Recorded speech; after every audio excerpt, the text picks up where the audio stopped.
sometimes my luck can't ever stop being my luck.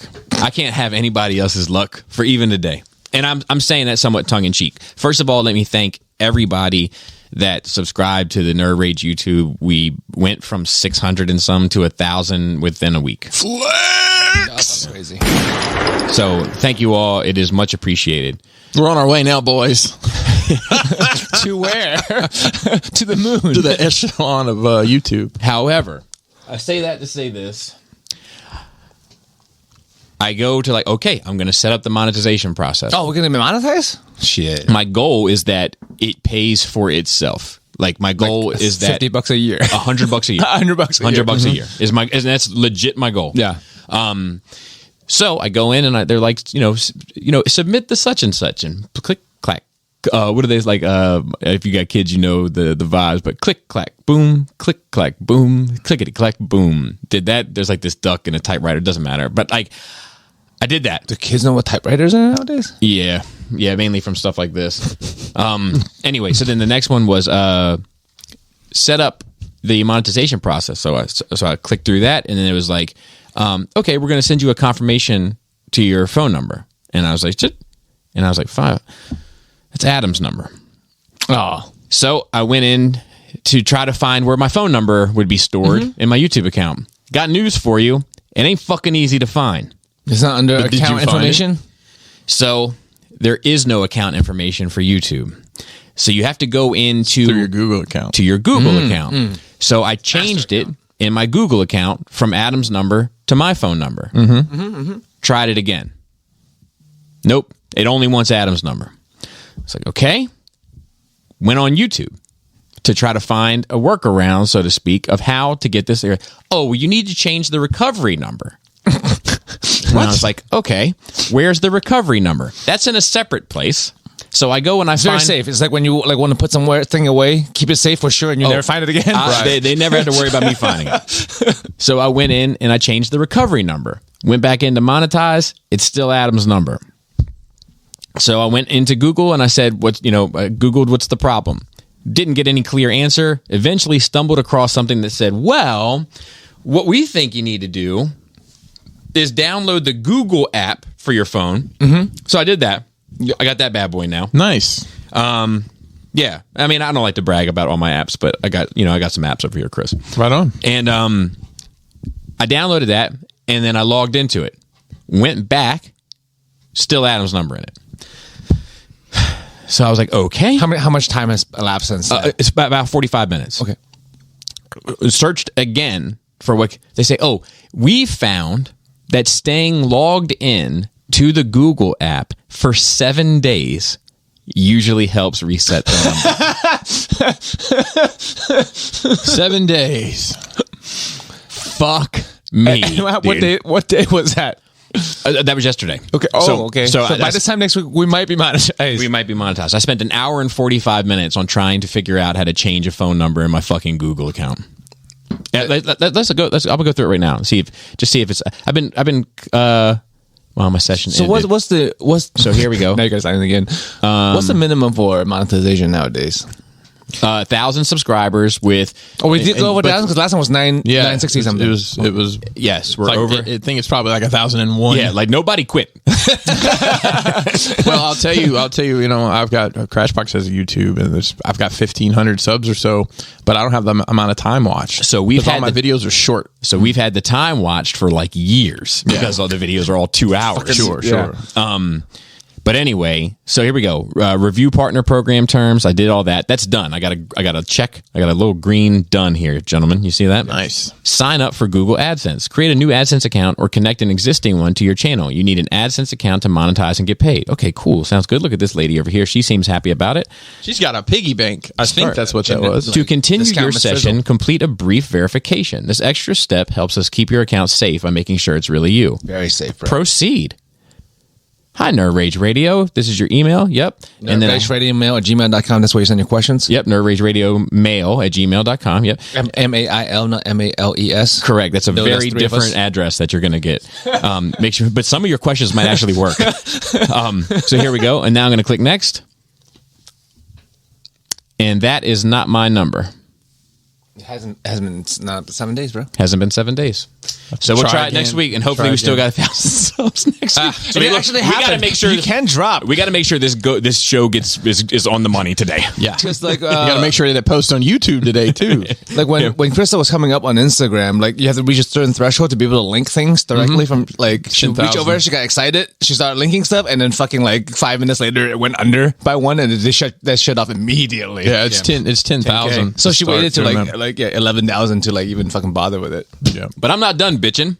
I got one more thing. What week would this be if you were done? I got one more thing to bitch about. You get a bitch about stuff on Thanksgiving, bro. Yeah. I'm the angry man at the end of the table. I bought a portable podcast recorder. Yes, for ghost hunting, yes. Yes, for ghost hunting, because it's shaped like the thing that Egon uses in the library. It's a Zoom P4H8, some shit, right? And you can hook up 4 proper mics to it. So like we could do something like if you had like a sometimes you do a New Year's thing. If you had that, like I could bring it over there and just plug it in. It could just sit there. Nice. You know, it seems very cool. Seems. It's Zoom, right? Seems. Not Zune. Correct. Zoom. I'm all on brand these days. Well, they did just change the name of the company after what happened. After Bobby recommended it to his friend. Don't want to recommend this board to anybody, Bobby. Yeah. So this is a P8. You got a P4. 4, I believe. Okay. And it's not called a pod track either. Doesn't matter. But it seems great. Mm-hmm. But I don't know if it's great or not. Because you need, this cord and that cord and this SD card and none of it comes with it. I don't want to live in that world. Batteries not included, bro. Yeah, no, I want the movie, by the way. So guess what's funny? Guess what was fucking included? It came with batteries. Batteries. What does it just take? AAAs or something? Double. Wow. I'm at the edge of my rope with some of the end of my rope, not the edge of my rope. Write that one. It's like whatever fucked up shit I said the other day. Yeah, I'm at the edge of my rope, and I just give me all the shit that I need to hit the ground running. I understand that people might already have an SD card. I feel like I'm a person with SD cards, and it never hurts to have more. Like, give me the tools that I need to start. They didn't do the thing where like underneath is like people buy this with this plus this plus this to get it running. Maybe, but I don't want that. I want to make one purchase and get all the accoutrement. I want the package. Give me the... you want the wrap. I want the wrap. Dude, don't sell me the PlayStation and then make me buy the controller separately. I mean, some people are very lonely. Some people only has one person. They only have one controller. Back in the day, we always have 2 controllers that come with our systems. Now they only comes with one. Only comes with one. But. I'm saying don't make me buy the one separately. Bro, what if you the power cord? Don't make me buy the power cord. That's what they're fucking doing. What if you got your kid a PS5 for Christmas and it was like the big ordeal to get it and you didn't realize when they opened it that morning it doesn't have any controllers? Bro. And it's Christmas and you can't get any? You just sit there and look at it. It's so pretty. We might be able to watch a DVD on it. Nope. But yeah, I think that's all the bitching that I've got to do. Hopefully this portable thing will help us further what's going on. I am excited. Chris and I are going to have some adventures this week. Yep. I'm going to record a lot of it for Patreon and stuff. But for one, they're going to go do white guy stuff. Yeah. Well, no. That's why I asked if you were working, what your work schedule was. My work schedule is fucked up this week. And also, I don't know what your work schedule is tomorrow, but I could go tomorrow to Fort Armistead if you wanted to get there earlier. I mean, not that you got to decide now. Well, yeah. Thanks for the pressure here. No. That may actually work out better for me with logistics trying to get the hell out of here. I just got to get them on the bus, and then I'm golden, pony boy. All right, we'll talk. Wait, what are you guys doing? So I'm going to Fort Armistead to record segments for the music video for this year. But Fort Armistead, as we discussed on this channel before, is a hotbed for homosexuals. I mean, it's just the truth. They're probably not. Why would you want me there, bro? Distract him? Yeah. Run the other way? Yeah, you could just take your shirt off and run back and put forth. a little bunny tail on you and make it jump through the woods. Oh, the butt plug bunny tails, yes. No, not that one. Well, why not if you're there? But like in Rome, right? But in Fort Armistead. I don't think it's I don't think it's going to be a big deal. I'm not. It's going to be cold. It is going to be cold. It may not be a very populated Being gay is not season though, bro. That's true. But I get a great start. But boners when it's 35 degrees might be a little. yes, but I get the feeling It's more of a meeting place. you guys are immature, man. I'm gonna put my foot down. I get the feeling that these are guys that hang out at this fort. Are guys. It's a long story, but for those that are listening, it's Baltimore City property, but it's in Baltimore County. So Baltimore City cops don't want to leave the city to go out of their way to patrol some shit in Baltimore County, and Baltimore County cops are like, not our fucking problem. So it's basically like the Wild West there. Most people go there to fish. However, not all people. The rest of the people. Oh, they're there to fish. They're just using They're the fish and then they're the fish. They're just using different bait than you're used to. Oh, hey. But so I think that most of the people that are there for intimacy are probably guys that have a wife and kids at home. Gotcha. Is my guess. Like you two. That's true. We're not painting a pretty picture here, Bobby. True. So it's funny because I was telling friends of mine yesterday about it. Yeah, me and my buddy are going to. And I was like, I'm going to Fort Armistead tomorrow. I'm like, and I was like, I'm going with a buddy of mine. They're like, There's not a good look here, Bobby. The optics are just trash. That's going to be a different kind of buddy booth action over there. It definitely is. So I am excited. I am super excited about that, though, so to speak. And yeah, we work the logistics out, and then I guess we'll talk about it next week's Nerd Week. We need to get ahead of it. So with that being said, Joe, you got your coffee first. Chris, how was your Nerd Week? It was full. I had a very full week. Full, just Well, and then yes, I will tell you. I will start out, and we can talk about this. turn down, motherfucker. We can talk about this now if you'd like. Bobby's family was graciously invited mine and Joe's family over for Thanksgiving. Yes, We had a very nice Friendsgiving. Yeah. I ate so much that I went home and went to bed. Yeah, same. At like 9:00, I went to bed. I ate. I didn't eat that much that day, but we basically were like, look, Sunday, this shit's got to go. Yeah. One way or another, it's got to go. So Sunday night, I felt, I think how most people felt on Thanksgiving. Dude, I ate that fucking pumpkin cheesecake. I ate a piece of that my personal physician would be very disappointed in knowing. So much so that I'm pretty sure I had mild heartburn for 24 hours as a result with treatment. It wasn't a pretty sight. Yeah, it was rough. There's a lot of good food and good chills. Man, it was a great everything time. was fucking great. Everything was great. My only regret about it was that I hate when the food comes out too quick in regard to when people arrive. Like I like for guests to arrive like half hour to 45 minutes of chilling, maybe some appetizers, and then sit down and eat. But like as soon as the turkey was done a little early, so like as soon as you guys showed up, we're like, all right, let's get it on the table. Listen, We were all ready to eat anyway. I know, but me personally, That's like, I mean, I don't know how many times I've been over here to eat, but that's like the first time that's ever happened. Yeah. Which, kudos to y'all for always having the foresight scheduling wise. Yeah, it's like food wise it works out because like everyone we all brought stuff and then they were fresh spring there, so like everything was just fresh and warm to eat. Yeah, the mac and cheese was a highlight for me. Because I was like, Kristen, man, I don't know if you want to make mac and cheese because you know how Bobby B. Yeah, Mac and cheese was really good. We took a pan of that home and ate on it for a couple more days. Do you ever I'll let him know. Do you ever judge people stereotypically by their race/culture in regard to the food that they're serving and whether or not you expect it to be good or bad? There was not lard in that corn casserole. Unfortunately, I mean, it was really good, but like lard would have made it better. So like I'll tell you, if fried chicken, if you're not from the South, I'm already setting my expectations lower than normal. You know what I mean? That's fair. And to be fair, if you're not a woman over the age of 35, I'm setting my expectations a little lower. Wow. I feel like older Southern women have that shit down pat. So what? So like your wife. Well, that's what I was going to say. I'm drawing the conclusion that you probably think my wife can fuck up some fried chicken. I would be surprised if I was wrong. My wife can fry some fucking chicken. You've had And But I'm just saying. She doesn't hit those demographics. You Yeah. wouldn't think so. You wouldn't look at her. Exactly. But she also makes Korean style. Well, I'm also getting to my point here. When a Korean woman shows up to my house, well, the Irish part, I did take that into effect. But You just got a free coffee redecoration down here, brother. with mac and cheese, I'm like, we'll see. But it was delicious. It was quite good. Everything was phenomenal. Yeah. So, and we had leftovers, and I think we finished off everything by Sunday. I think we had a couple pieces of pie left. I think I regret not taking anything left over because the next day I'm like, I could eat that shit again. Yeah.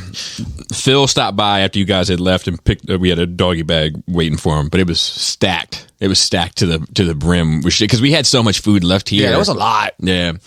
But continue. But it was good times. It was fun. with loved ones and and no content. And my wife was being racist as fuck. That was weird. Was she? I didn't. Well, catch that. we're telling a story of when I was drifting. When she's like, of course he knows how to drift. He's Asian. I was Yeah. I'm like, come on now. That's just her Irish side talking. That is her Irish side talking. I should love- know better. I love how raw your wife is. She's like, all right, I'm gonna go home and take a shit Oh, mine? in my own yeah. toilet. Yeah, just bro. like- Weird like that. I know, it's great. It's refreshing. I watched a bunch of stuff this week. I don't know where to start, so I'll just start. The Wizard of Oz was on TV, and I had one? The proper Judy Garland. All right, so Michael Jackson had it. 1930. The other. No, I don't think that let Michael Jackson into this one. I hadn't seen that in a long time. I do remember, and I remember when I was, a kid, that it would come on maybe once a year on one of the networks, and it might have been Thanksgiving time when it happened. But I remember my mom always telling me it was a really big deal when they started showing that on TV, because apparently it had this. I mean, it ran the theater initially, but they bring it back over and over. Oh, Wizard of Oz is playing, and it's So funny. was that Lord of the Rings? It was their Lord. It was their Lord of the Rings. There's a lot of walking. That was a wizard. That's true. It is. In color. In color. Technicolor. That was a big deal. And just to look at it through my creative mind now of how the fuck did they do that? I thought you were just trashing the set. It was all practical. Oh yeah, everything was practical. Practical effects. There's that one scene where Glinda, the good witch, it doesn't do shit. I'd have smacked that bitch in the mouth. Get your ass over. Can you do anything other than blow bubbles and talk shit? Because she don't do nothing. This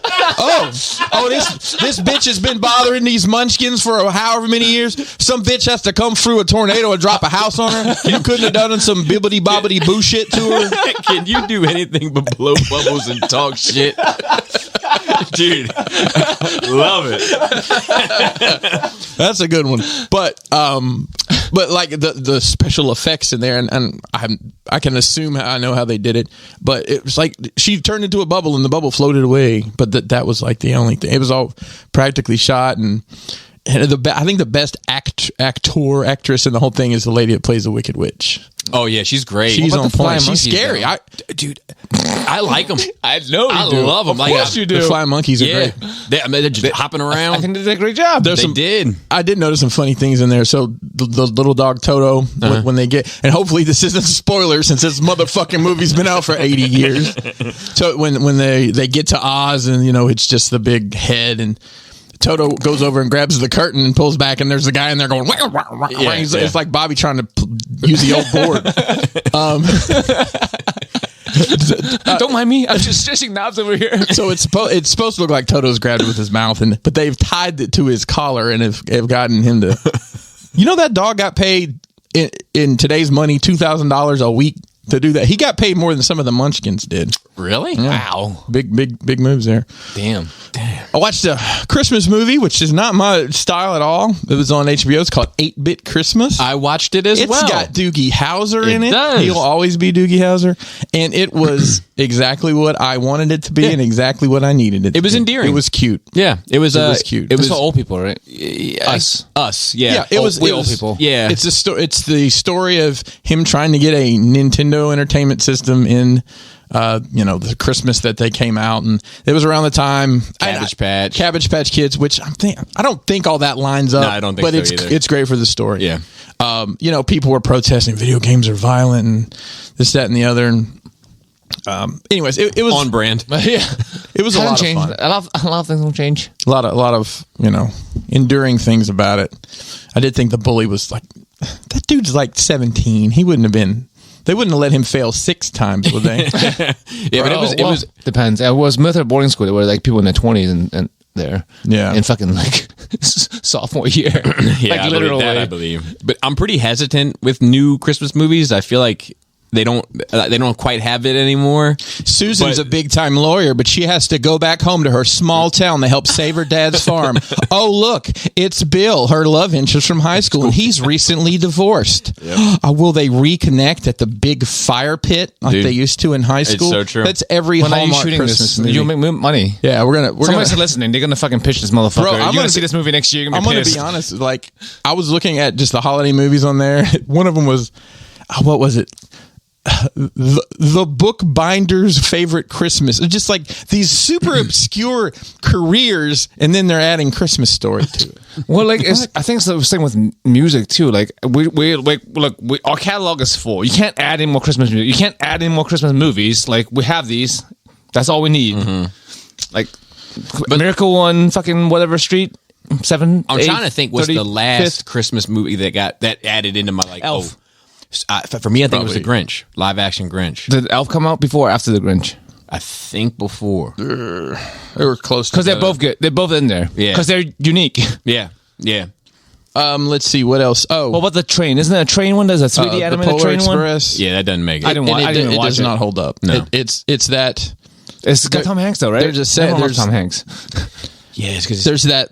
I don't know what it's called. There's this curve where it's like it looks real and then it's frightening. It's too real and then it doesn't look. And it's down there in that pit of. Just watch Snowpiercer instead, bro. That movie. It's fucking great. I've not watched the series. The series is apparently okay. Oh, it's a series. I forget. I watched a movie that, on the surface, this is going to sound ridiculous for me to say. I think it was one of the best pieces of film I've seen in a long time. It has Nicolas Cage in it. Yeah, it's a pig? It's called Pig. Yes, I need to watch it. What I we've been need to talking fucking about. watch it. Have you watched it? No, but we were the talked about one. it months ago. I know. It's on Hulu now. It's on for free? Yeah. Nice. Well, I mean, I pay something. I know, I'm for watching. it. I'm texting Chris right the fuck now.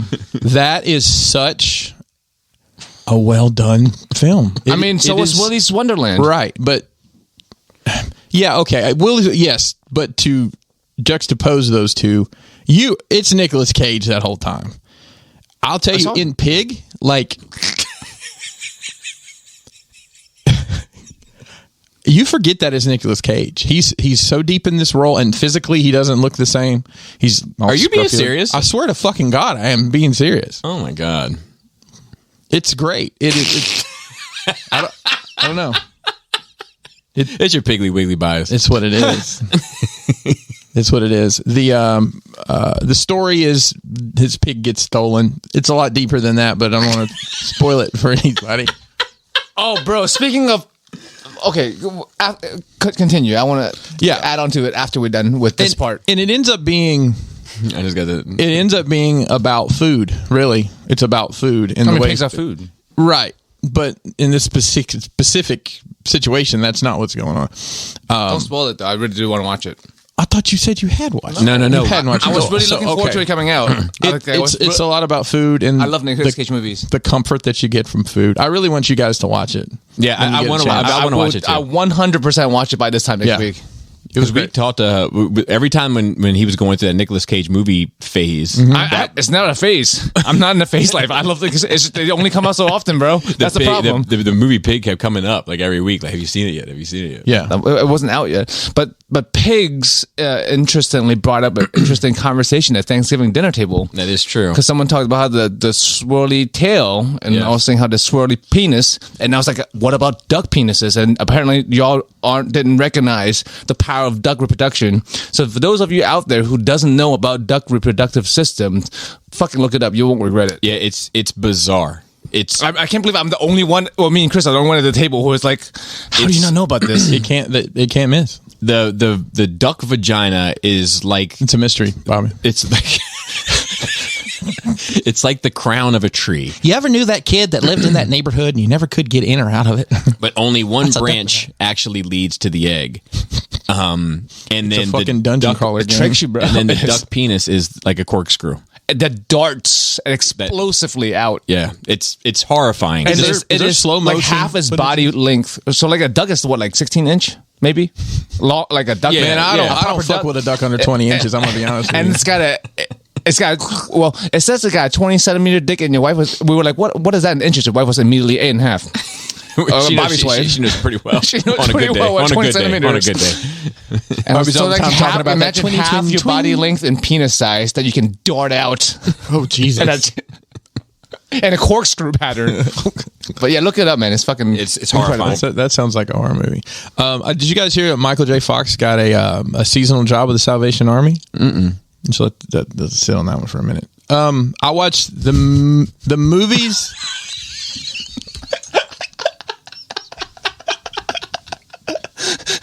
I'll let you guys compose yourselves. I mean, I got it. I saw Bobby look up for a second. I like it. It's because the bell ringers are out at Walmart and they're lazy. They're not ringing the bell. I'm thinking that's probably ways to make that I happen. mean, Yeah. I don't like that. The whole. I don't either. gimmick anyway. It makes me uncomfortable. The only thing I want to see outside an established business is Girl Scout cookies. Yes. Yeah. What else? Anything else? Anything else you can? Boy Scout popcorn from time to time. I've never seen Boy Scout popcorn. Is that an actual thing? Yeah, Yeah, it is. It's actually really good. I'm okay with it. Like a Toys for Tots drive. Yeah. But that's just like okay. Like, Toys R Us Drive and Food Drive. I thought those are inside though. They're not outside. So they're the reason I say that is there's been a tent set up where they're collecting toys. Oh, you like donated your old Marines. tent. Yeah, my old tent. Yeah. might be COVID rules. Yeah. It may be. There was somebody like it was some guy with a table trying to take up money. It was very vague. I'm taking up money. I think he didn't say. It would be great. It's like, yeah, I'm taking up money for drugs.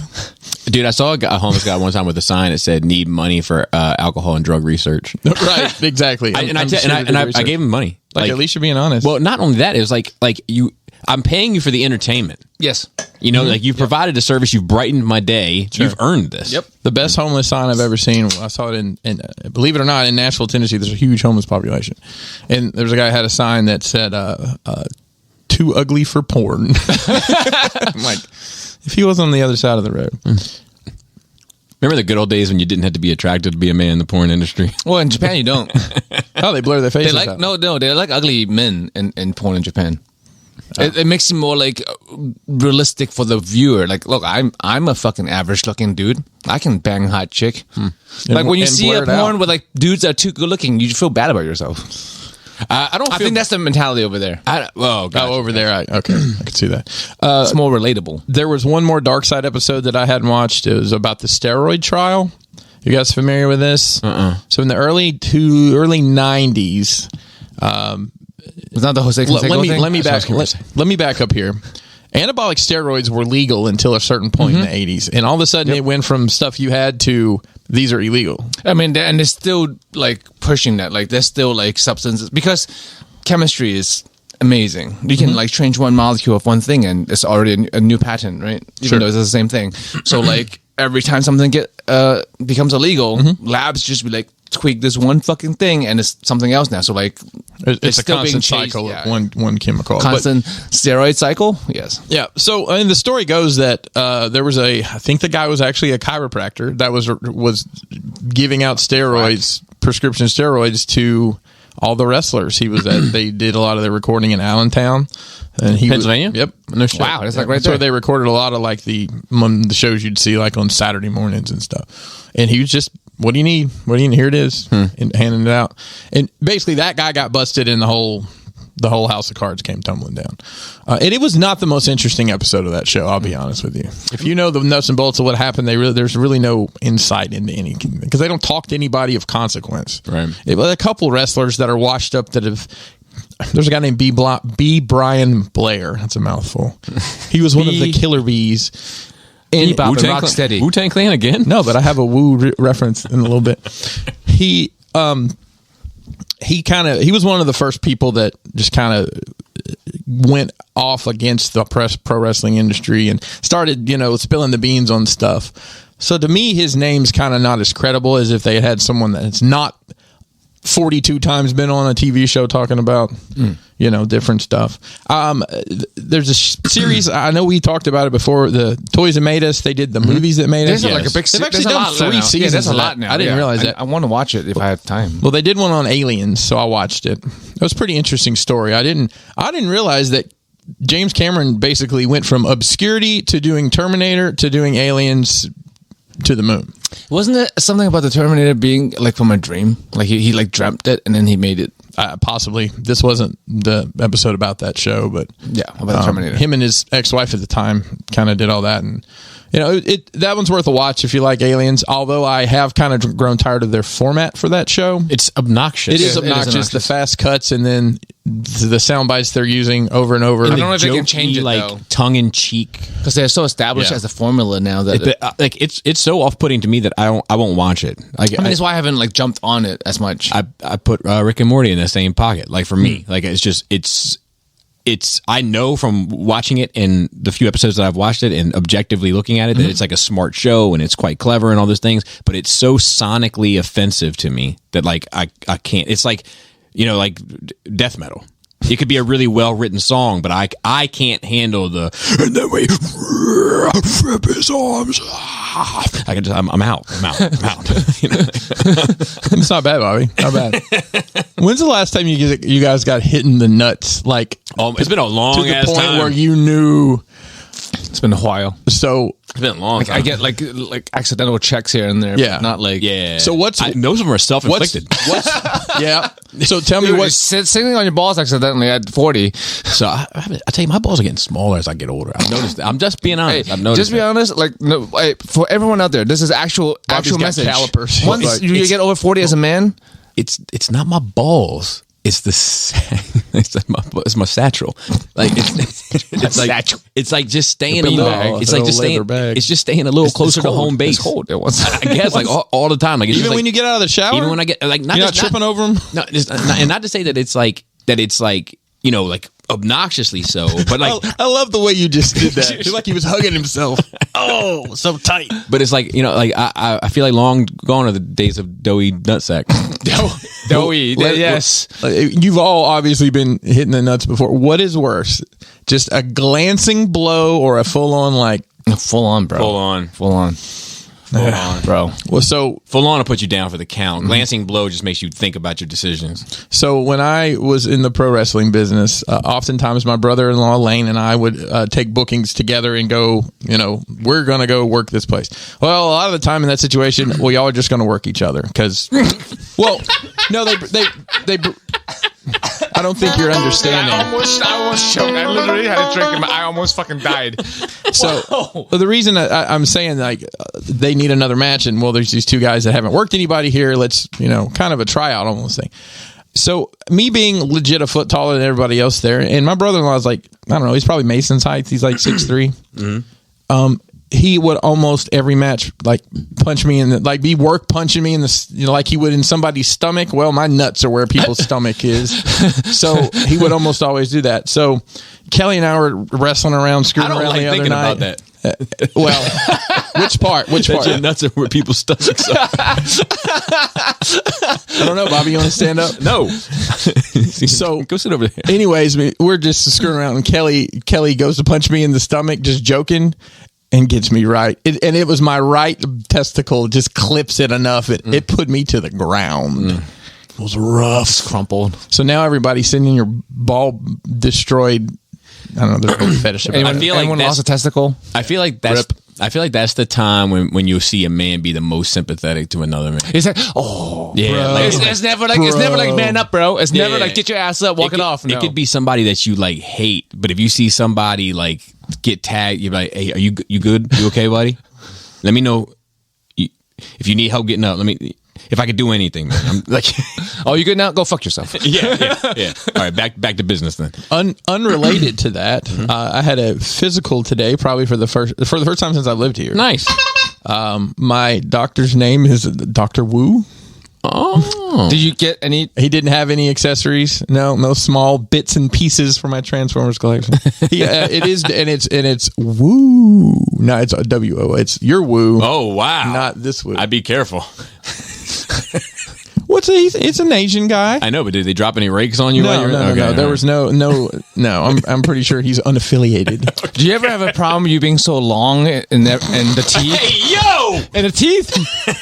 nice swerve there, Gio. And in the height department, so like proportionally, everything is longer on you. I would assume. Yes. Ever have a doctor trying to like go check your oil and the finger's not long enough, bro?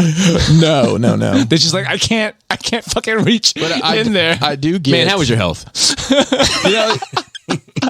I do. Did you get your prostate poked, bro? No, I don't. I do get a.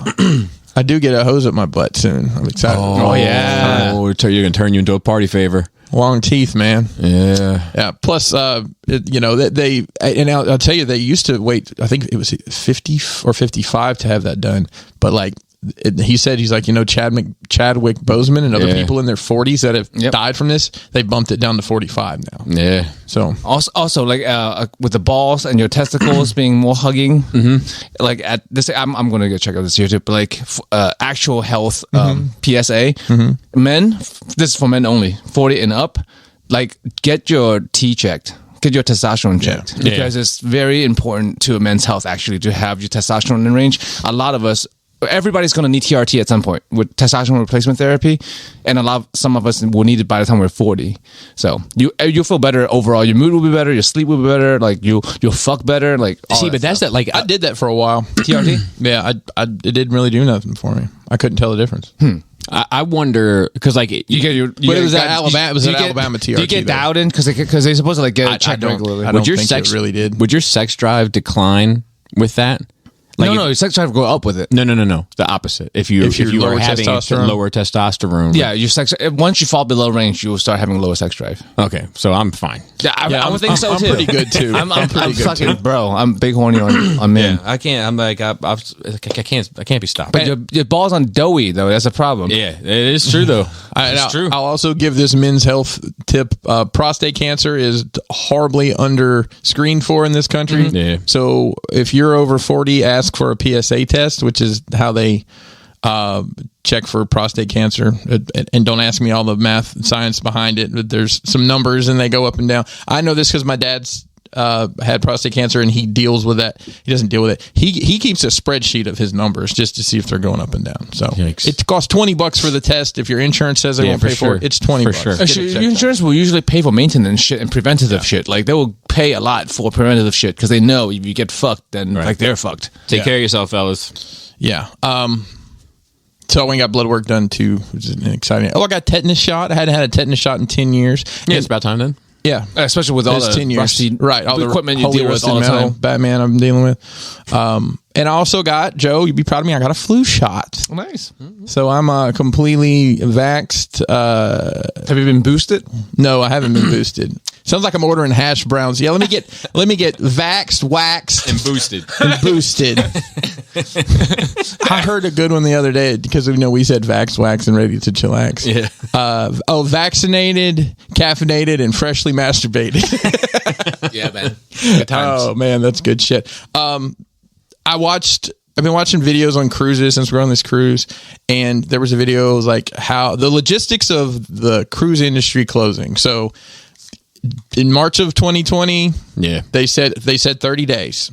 So they parked the ships where they could, kept the crew on for 30 days. At the end of the 30 days, they're like, it's going to be 100 days. And so I don't know if you guys realize this, how many people are on these fucking cruise ships that work. I mean, some of these cruise ships have 2,000-3,000. Carnival Cruise Lines, in the Caribbean, had 26,000 employees. And they're like from all over the world. So usually some party stuff. What was going on with the airlines around this time? Were they flying airplanes very often? No. How the fuck do you get 26,000 people home? Well, you get all your boats in one central area, and you put people on boats that are going to certain parts of the world, and they floated them home. Wow. So they went to Indonesia, Thailand, Serbia, South Africa, South Africa, England. I think there's some Scandinavian. put the boats. So I took some of them. Took a month to get home. Wow. But I just thought that was a pretty clever use of It's resources. a free cruise for them, though, bro. Yeah. Yeah, they're probably still scrubbing the deck. They still all that shit. working on it for themselves. No, just thinking about like all the, like I got to think about this random thought the other day about like just how many like just because of like the stuff that I do here and have done in the past, like how many sound engineers I know around the world. Like I know, only but know like one. even like domestically, like I guess you could probably put Dust in that category. sure, you know what I mean? Like so, I know plenty domestically. I know like, 2 counting you. 3 technically. I know a third one doesn't. I know a Alabama. British one. British. I know a Polish one. I know a Czech one too. Was that what that was all about? That was good. I like it.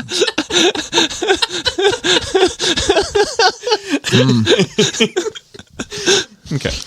So we were talking about Christmas earlier, and it reminded me of the time that we went and got our last Christmas tree we bought before the upside down one, because we have an upside down Christmas tree. If anybody doesn't remember that, It's awesome. it is. It is. And we've looked and we can't find them again. Like if we wanted to get another one or a new one or whatever, because we've had that one for a while. You know, I've never seen it. I've only seen don't the hold one. up. I've only seen yours. It's fucking crazy, isn't it? So I remember when we were buying the tree before that, the guy asked me, he said, "Are you going to put this up yourself?" And I said, "No, I think we're going to put it in the living room."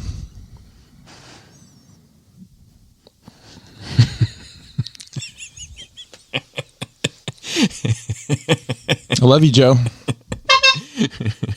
Go fuck yourself.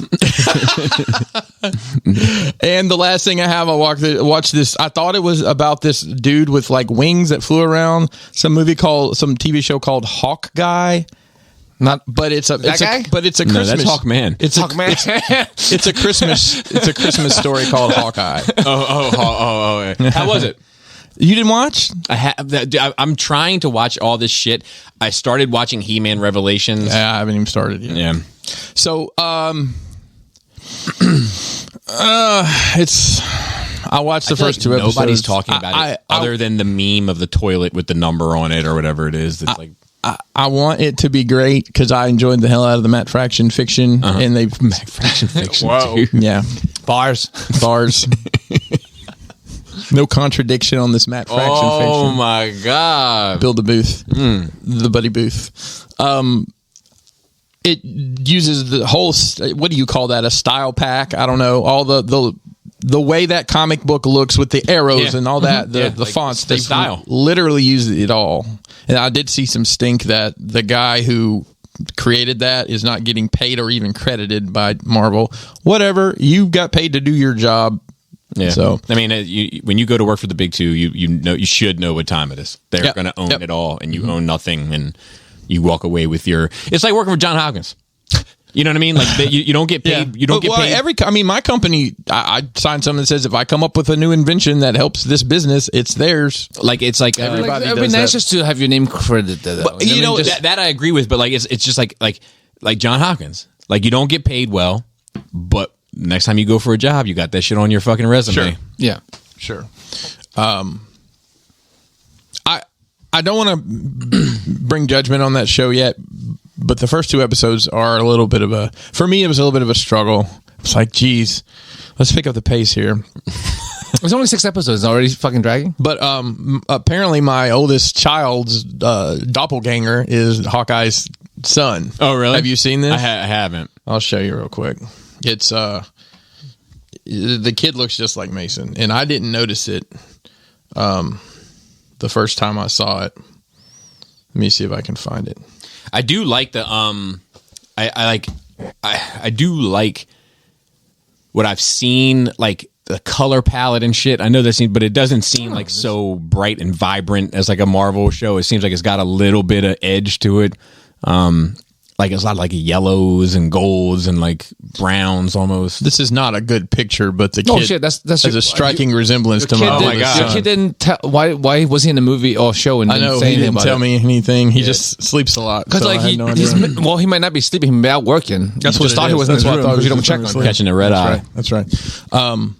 I'm looking forward to see what else comes out of this because it's in New York City and there's so many things that could happen in New York City from character standpoint, you know. I didn't realize till I actually stumbled upon the Bumblebee movie on TV the other day. It's the girl from the Bumblebee movie is Kate Bishop. Oh, really? Oh. Yeah.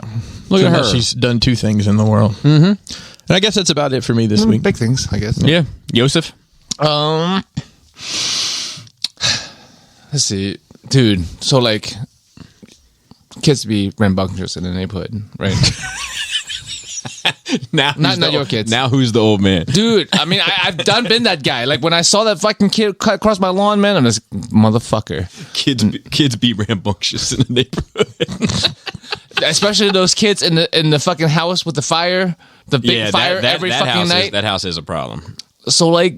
Did you call the HOA? No.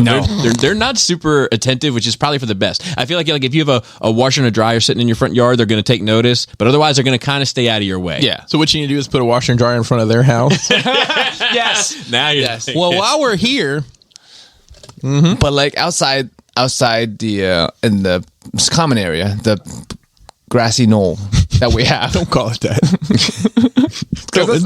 See somebody with a sniper rifle up there. That'd probably be you. Dude, right? it's like fucking Pokemon cards all over the ground and it makes me fucking upset. And I don't collect Pokemon cards. It's a principle of things, man. Come on. A, take care of your shit. B, like, have some fucking respect. 3, don't fucking trash the common grassy knoll area. Yeah, exactly. No, that's fair. But like, yeah, not that those cars, some of those cars might be worth something. Who the fuck knows? But the problem is like, dude, that's not what you do with things. You know what I've noticed has been like I think that if you want to talk about the real pandemic, Joey, courtesy, the lack of courtesy. That's what a lot of this shit comes down to. Is just motherfuckers being discourteous. And like, I've seen a phenomenon this year that I've never seen in the past here, but I've seen it twice now. Where motherfuckers, like we didn't really have trees, and they just planted like 5 years ago 2 trees. Yep. And everybody's yard gets 2 trees. Yep. But one of them trees is big now, and it's like there's leaves and shit now. We never had that problem before. Yep. So, for instance, our last yard waste pickup was last Wednesday. My wife raked the leaves, used 5 bags to put the fucking leaves in, the yard waste bags. I mowed the grass to get that done on time. 7 bags went out for yard waste, ready to start the fall, the winter. Yeah. I saw 2 people take a fucking leaf blower and just blow the shit into the street. Yes. Yep. It's like, where do you think that... do you think it's hot lava? Do you know what I mean? Like, you blew the leaves into the lava. The cars will carry it away. That shit is going to go down to people that live at the bottom of the hill. Me. And now they got to... Well, you're lucky that it's probably going to be on the opposite side. But they have to deal with all your shit, plus their own. It's just a lack of courtesy. It's a lack of give a fuck. You know what I love about living in the middle of nowhere? You ain't got to just burn it. Yeah, you do. Yeah, people are just not like... considerate. They're like completely agreed. It's not even inconsiderate. They just purely don't take anybody else into consideration when they do their own fucking day-to-day shit. But consideration is the word. They don't fucking consider it. Nope. It's like, it's out of my fucking yard. I don't give a fuck. Look at it. Exactly. My hands are clean. Job well done. That shit goes somewhere. Yep. And like, it's Miller time. And those motherfuckers aren't doing shit. Like, mission accomplished. Let me hang this banner on this aircraft carrier. And just like all the fucking balls in the yard goes to my fucking house in front. Oh yeah, yeah. Like there's fucking always like basketball, softballs, fucking. Do you just go out there with an pucks. X-Acto knife and just pop, pop, pop, pop, pop? No, I just start throwing them. That's what I do. That's Where? Including the shared space into the road. Like there'd be tricycles and fucking scooters. Like Krista literally takes it like as unceremonious as possible and just fucking throw that shit. I'm sure she's broken some fucking scooters and shit. That's what we do. I don't give a fuck. Don't put your shit in my... Yeah, courtesy. Way back in the woods. Yeah, but speaking of cards, like I don't know. I don't know if I mentioned it, but I've been getting back into because Yu-Gi-Oh, right? Yu-Gi-Oh, Magic: The Gathering. Yes, you have mentioned it. Yeah, I've spent like fucking like I checked in the last month and a half. I spent like $500 on Magic cards, bro. In which I would never play with anybody because I'm home, and all the people I know that plays on Discord are like in California and like fucking everywhere else. Do people not play like online where the camera's on your? You do. It's called Spell Table. I'm looking into it, and it's actually pretty good. It's like, yeah, right. It's free, I better be. But imagine AI program, like you know how facial recognition. So the camera points down. You in the app. This is like in all seriousness, is amazing to me. Like you lay your cards out, it will know what every fucking card is. And there are it reads fucking them. hundreds of thousands of Magic cards, and it will pop it up on the side of the screen. This is this card. This is that. And each card has many variations. So I'm like, who fucking programmed this? Yeah, that's pretty It cool. must be COVID season. Like everyone's like, I'm going to do something. Yeah, yeah. But so I might play that way. But like, yeah, I don't know. I've just been. It's like Bobby ran out of shit to buy. Stop buying shoes. I like stop buying figures. I'm like, buy cards. They're portable. They're very they're very They don't space take up a saving. lot of space. I'm Yeah, just they don't about. take a I'm lot of just, space. I'm just about done with my shoes. I'm just about done. What's the next thing? Huh? What's the next thing? What do you mean you're just about done? Like in terms of like getting the fleet where I want it to be, and then like I'll pick up a new pair here and there, but like the ravenousness of it, of like getting it, like just like my like jackets and everything, like just getting everything back up to a presentable level is like I'm just about done. That's how I went with my Magic cards. I'm just about done with this block. Like last time I was into it was like years ago, but like so every year like 3 different themes come out, and like this year is like what I've always collected is black and red vampires, and then, but the next one's gonna be more Asian stuff. So the last time I did Asian shit was the last time I was Joy into Luck it. Club. Filthy rich Asian. He never saw it. Kamigawa actually. And he's never even watched. He don't even know who's fucking in Wu-Tang Clan. Shit's out of control. See, he's doubled his knowledge from our one conversation. But yeah, last time they were like in Asia, in Japan land was like fucking 15 years ago, and now they're going back, and it's going to be like the time has elapsed, so it's going to be like cyberpunk type, Oh, futuristic. In Yeah, really? neon. I didn't know they did anything other than ye old mythical. No, because stuff. magic is I've always from the inception. Magic is it's like where you use spells. Yes, the spell table. That's spell table. sleight of hand. TABLE. What if It you was another table? I don't what if you go in that program and you do like sleight of hand magic tricks instead? Like you just start doing like, here's the ball. Put it. All right, so look, shout out to the rest of the spell table. If you're casting spells and you're part of the spell table.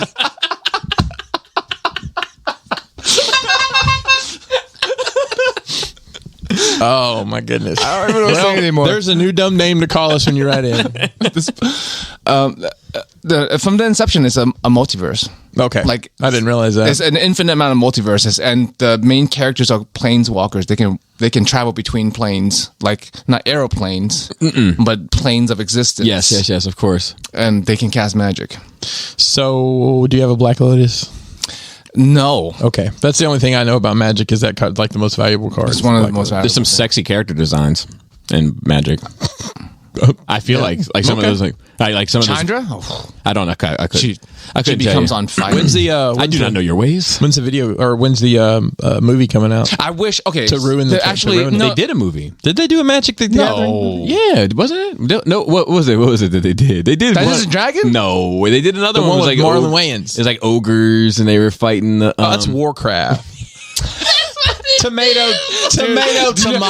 Do you know how many people are screaming at the fucking tomato. screaming at the speakers right now?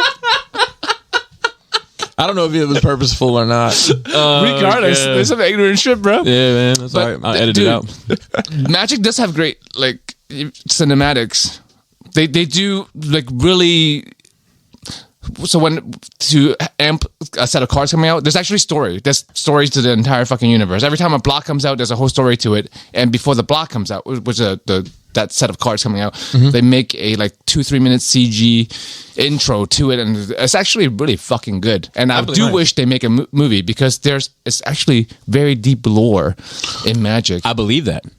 See, I he believe believes that. I believe that. 10 movies don't get you lore. No. Well, 20, 30 years I of know, cards. I Well, know. 10 movies can get you lore.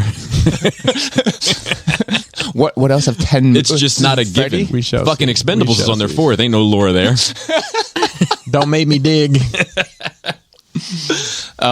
But yeah, I'm happy on stuff I talk about a lot, so I'm happy on Magic right now. Movie nights, we watched The Thing and its prequel, 2011 prequel. I think they both held up great. I think the prequel is underrated. I think it's actually really good, especially if you watch the first one. You can watch the prequel and directly watch the first one. They actually link up together. Like the last scene really? of the prequel was the first scene of the. What year did the prequel come out? The prequel was 2011. And then the movie is the thing is 1980 something. Oh, I didn't realize that the new one was a prequel. I'm sorry. Yeah, the new one is a prequel. Okay. And like, so in the original movie, they go check out this camp and they find it's fucked up, right? Mm-hmm. And they see shit everywhere. And the prequel, like, is this camp. And they actually took the attention to detail to where everything is in the original movie. Mm-hmm. You see why it is where it is. So like, in the original movie, you see there's an axe in the door. So in the prequel, you see how that axe got there. So did you watch the prequel first? No, because I guess it's good because it's newer, and a lot of people actually in Discord haven't seen the thing or the prequel. So I don't think I've ever seen it. I haven't. It holds up. The original especially holds up incredibly well.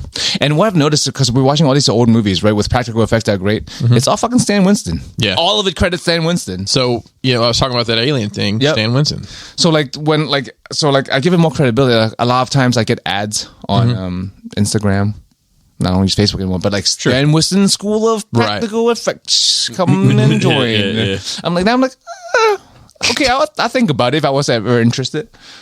I just know that name from those ads. I didn't realize it was a huge deal. In the 80s. Pretty much, if it wasn't ILM doing it, it was probably Stan Winston. Yeah, so it's like, and he was usually affiliated with ILM. Yeah, so it's like CG stuff on that side, and then Stan Winston doing all the practical shit.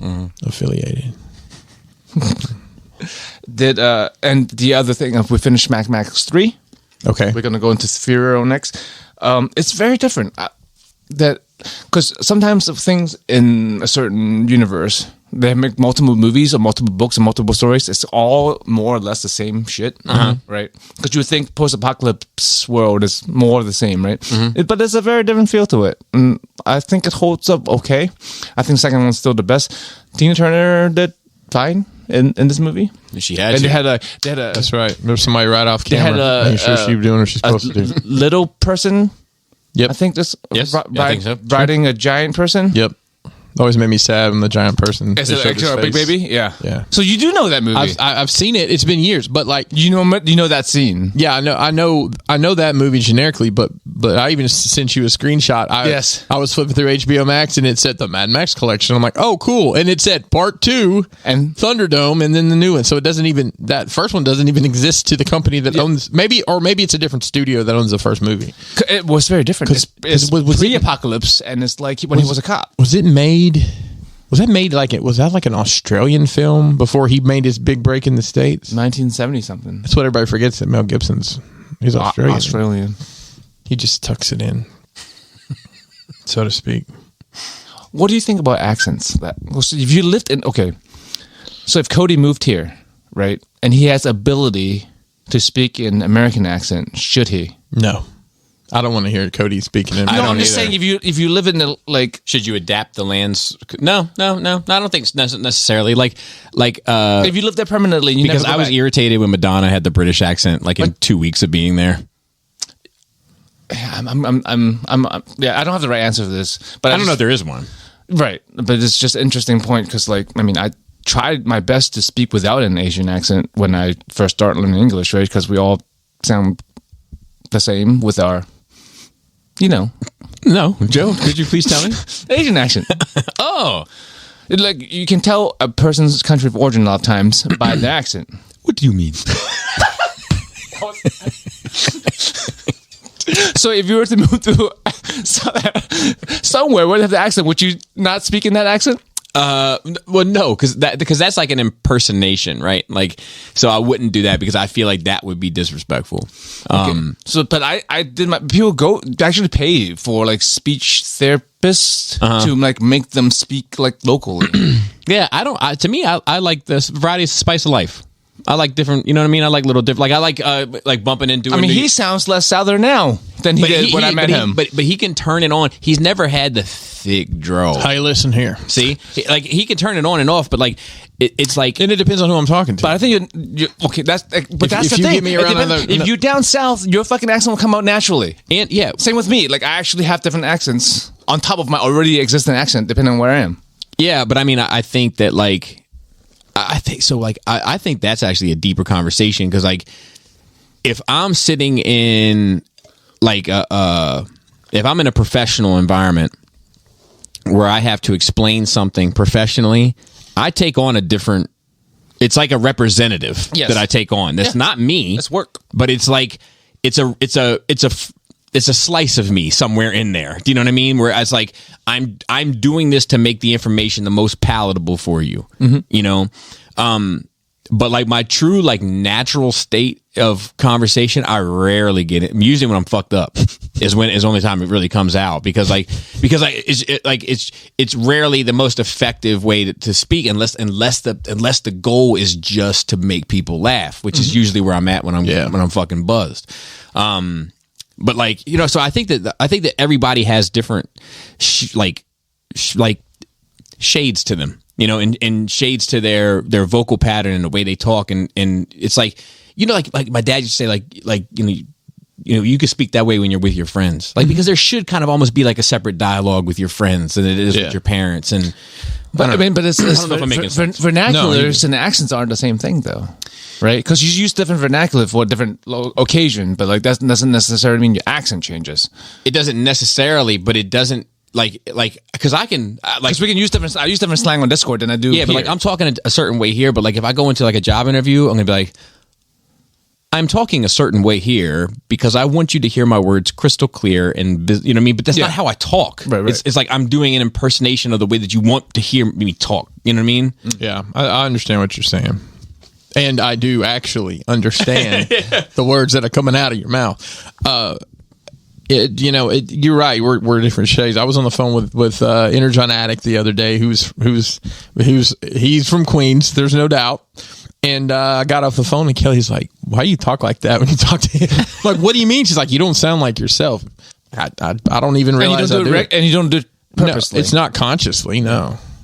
Yeah, and it may just be like, it may be like subconsciously, Bobby, like what you're saying, let me, and it's act as if, you know, that's a business, a sales tactic, but just mentally, I'm like, okay, well, I guess I'll make myself sound more like him so he's more comfortable. Now, if Dave started talking like this, it'd be kind of weird. Yeah. So, maybe, I don't know. But that would be like an extreme, you know? I don't know. I like hearing, like, I like bumping into a New Yorker or someone from down south. There's like, you know, Louisiana. Bing bong. Yeah. That's me. No.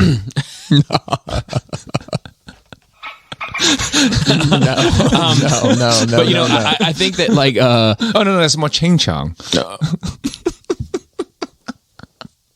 I don't know that okay.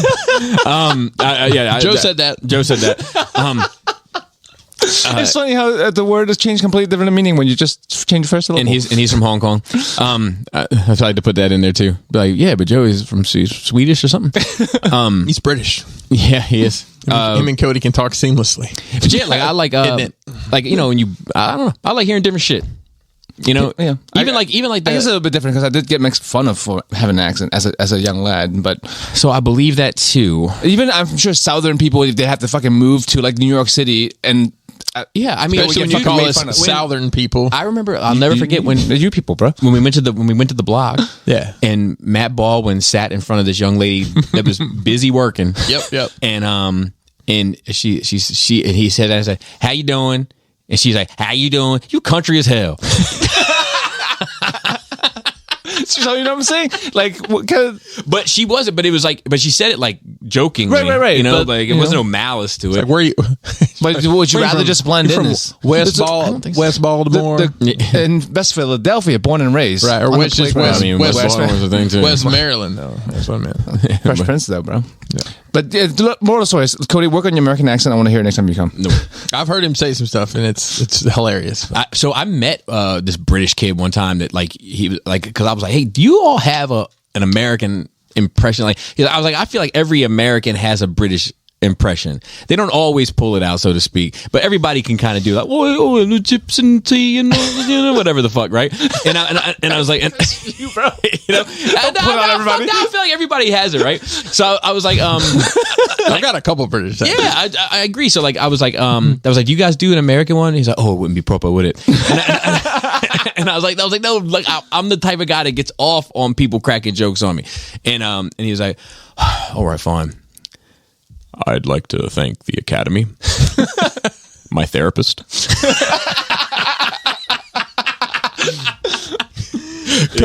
Cody sent me a message and said, "Happy Thanksgiving." I said, "Thanks, man. What do you guys think of our silly holiday?" He's like, "I don't know I don't think much about it or something." He's like, "What do you do? Sit around and eat and sing the Pledge of Allegiance or something like that?" I'm like, "Yep." Wow. Okay, we forgot to do that, guys. Don't tell anybody. Sam hit me up too, and I was just like, "Oh man, happy Thursday to you." And he's like, "It's pretty good one so far." There you go. I don't know how we got off the Mad Max. That's how we got off. Yeah. Mel Gibson being Australian, but doesn't he speak in an American accent nowadays? Yeah. No one gives him shit. That's why people forget. People forget. But he may have lost it. Where's my son? Ransom was a great movie. No, it wasn't. But he may. I watched it when it came out, so What to about me it was a great Conspiracy movie. Theory? Was that a good movie? I don't remember. He had a little streak there. We had like almost every year he had a hit. And then, But he may have lost it. See, that's the thing. Ransom wasn't good. Like I don't want to go back now. 'Cause like Spider-Man 2, but I watched it when it came out, which I was like 12 or 13. I didn't like it when it came out. So we may just have a different taste on it. But like, it was like if you are from Australia and you live in America for fucking 50 years, right? And you now have an American accent, cool. But if you're Madonna and you live in England for 8 minutes and all of a sudden it's this and that, got a light British accent. Oh, get the Queen in it, like then, like, it always becomes Cody. But so there's a gray area in which a time is okay for you to change accent. We just don't have a set time. Cody sent me a voice memo recently that was like I'm trying to figure out because it was like I'll sometimes hit up Cody like, "Hey, will you say this?" You hit a Bobby recently to ask him to say something. I did, and I used it. Go ahead.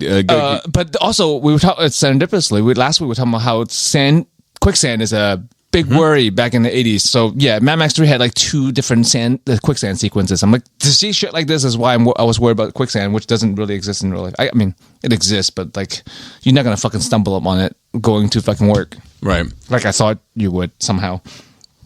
Let's see. Finished British Bake Off. I'm waiting for the holiday season edition now. They always have one. Sure. And make me want to eat more shit.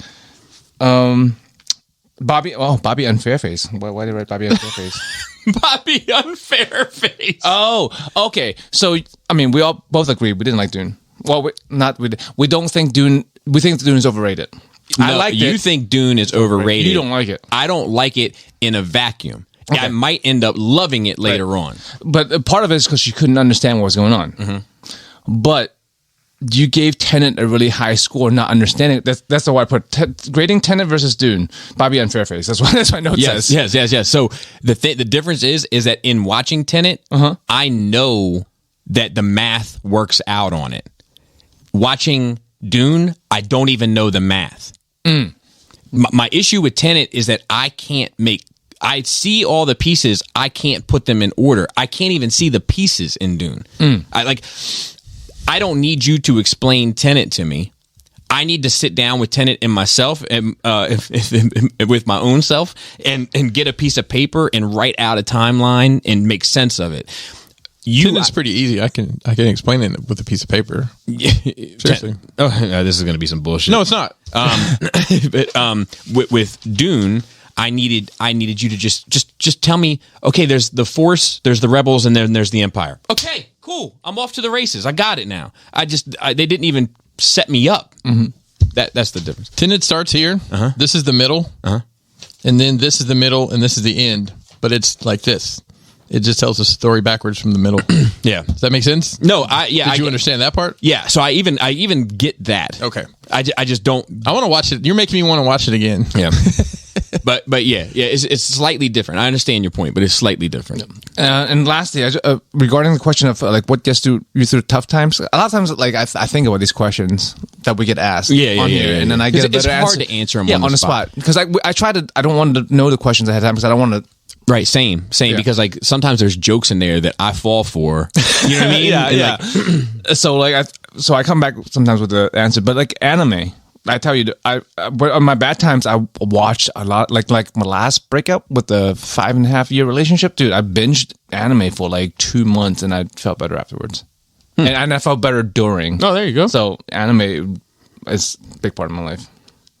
Like not not like the short, like less serious ones. I usually sit down and go through a long, like deep, long, girthy series. Girth. But yeah, that's my nerd week. Hey, I want to go back to something real quick. So I was at the doctor. This is the first time I've been to this place, so I had to fill out this ridiculous stack of paperwork. Right. And I will tell you, there was a lot of older people. This is just a general practitioner, so they see. And there's a lot of, I will just say, and I guess I can say the word elderly people. Sure. So, Bobby, let's just pretend you're elderly. Okay. Super long teeth. It's easy to pretend. Probably sweatpants with a belt for some reason. I've done it. Not a tool belt. Nope. I've done it. Okay. I've done it. So I need you to answer these questions. The first question is birth sex. So here's your choices. Birth sex? Birth sex. Oh. Female, male, or undifferentiated. Biosimilar. Okay. Male. I'm male. All right. Legal sex. This is a separate section. Female, male, unknown / undifferentiated, non-binary, or other. Male. Okay. Pronoun. This is on this paper. Him pronoun. Choose not to disclose. He, him, his. That's mine. Okay. Well, let me just finish, sir. Sir. Just in case you have. I'm old. No, because I'm Southern. She, her, hers, they, them, theirs, and then ZE, HIR. Oh, Zia. Let me put you in a different frame of mind. Could you imagine your father answering these questions, No. or my father answering? Gender identity. This is still. This is another section here. My dad just writes enough in markers across the whole sheet. So, choose not to disclose. Female, male to female, transgender male, trans man. yes. Male, Yes, but that's me. male to female, transgender female, trans woman. Gender queer, neither exclusively male nor female. Additional gender category or other. I obviously answered these, and I said to the nurse that was taking my vitals, I said, "Do really old people have a problem with these this pronoun worksheet?" I said, "I learned my pronouns in probably the second grade, but this seems different." Right. And she laughed and said, "We're real extra here." That's what she said. Yeah, I mean, But I was like, I'm not sure how pertinent a lot of that information is. I think they just don't want to offend anybody. Like, if you're not gathering information for some sort of like data. There's a trans part that's and like with health. With health, it would matter, right? But so, I mean, what do they just like, okay, well, do they just assume that I'm he, him, unless they write TT on my chart that means I'm they, them, or something? Do you know? I think that it's just better to just say, how would you like to be addressed? If Michael Jackson was still alive, what pronouns do you think he would use? I guess he, him doesn't have the same him doesn't have the same ring to it. All right, so my nerd week is very brief. I watched Curb Your Enthusiasm. Not as good as the week before. Oh, no. I'm just putting it out there. It's not bad. It wasn't. They only get no home run though. It wasn't a home run. It was like a double. But every episode is a base hit. There's never a trash episode of Curb Your Enthusiasm. Right. But usually, what makes that show special is that 90% are home runs. But like this season, there's only been one home run so far, and it's just a little weird. It's unprecedented, Bobby. It's an unprecedented time. It's an unprecedented time. Have they addressed the unprecedented time? It's coming on so to air. Speak. Okay, I believe it's coming because I saw something that made me think it was. Back to I'm just thinking about it. Like I always said that having only one language, it's really a fucking barrier. Like people don't realize who only knows one language because they have to think in that one language. Everything you don't realize how much language shapes your thoughts. Like we have gender neutral way of addressing people in Chinese. Like when we say humans, when the word you use is man or mankind, we have a generic human word. What's that? What is the word? Yan. Just Yan? People. Yeah. Like, but we have that word too. People, but you don't use it in that way. We don't use it. I know, and it's not a direct translation. And I'm not taking offense. I know. I know two languages. Yeah. English and then the love language. What is love language, Bobby? A. B. Oh yeah. Well, I'm fluent in Southern drawl. But like, so like, I don't know. I think it is a lack of the language that you don't have a generic, a sexless term. Well, we're definitely trying to make up for lost ground. Yeah, but that's the problem.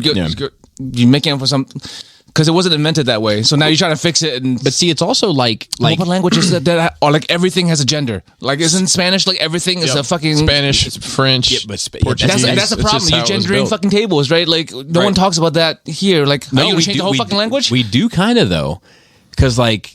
You know, like if you like everybody I know, and not that I know a whole bunch of people with boats, but everybody I know that's got a boat is her. Yeah, some hymns out there, but in general, everybody that I know. Same with cars. You know, like you must be with their cars. Like I'm gonna take her out. Like, you know, like so I feel like we do it to a different extent than they do. Because theirs is built in. Theirs is built the fuck in. So you're not gonna change that. You're not gonna fucking change Spanish, right? Yeah, but it'll be ridiculous to try. So don't do it. Yeah. But I'm saying like you gotta think about that in terms. But I also feel like like us, right? Snow, right? We have snow, sleet. The inform. A licky boom boom down. Right? That's the love language. But we have like what is it called? Like not a drizzle, but like a dusting, flurries, a dusting, furries. Nope. We have hail, sleet. We have sleet, right?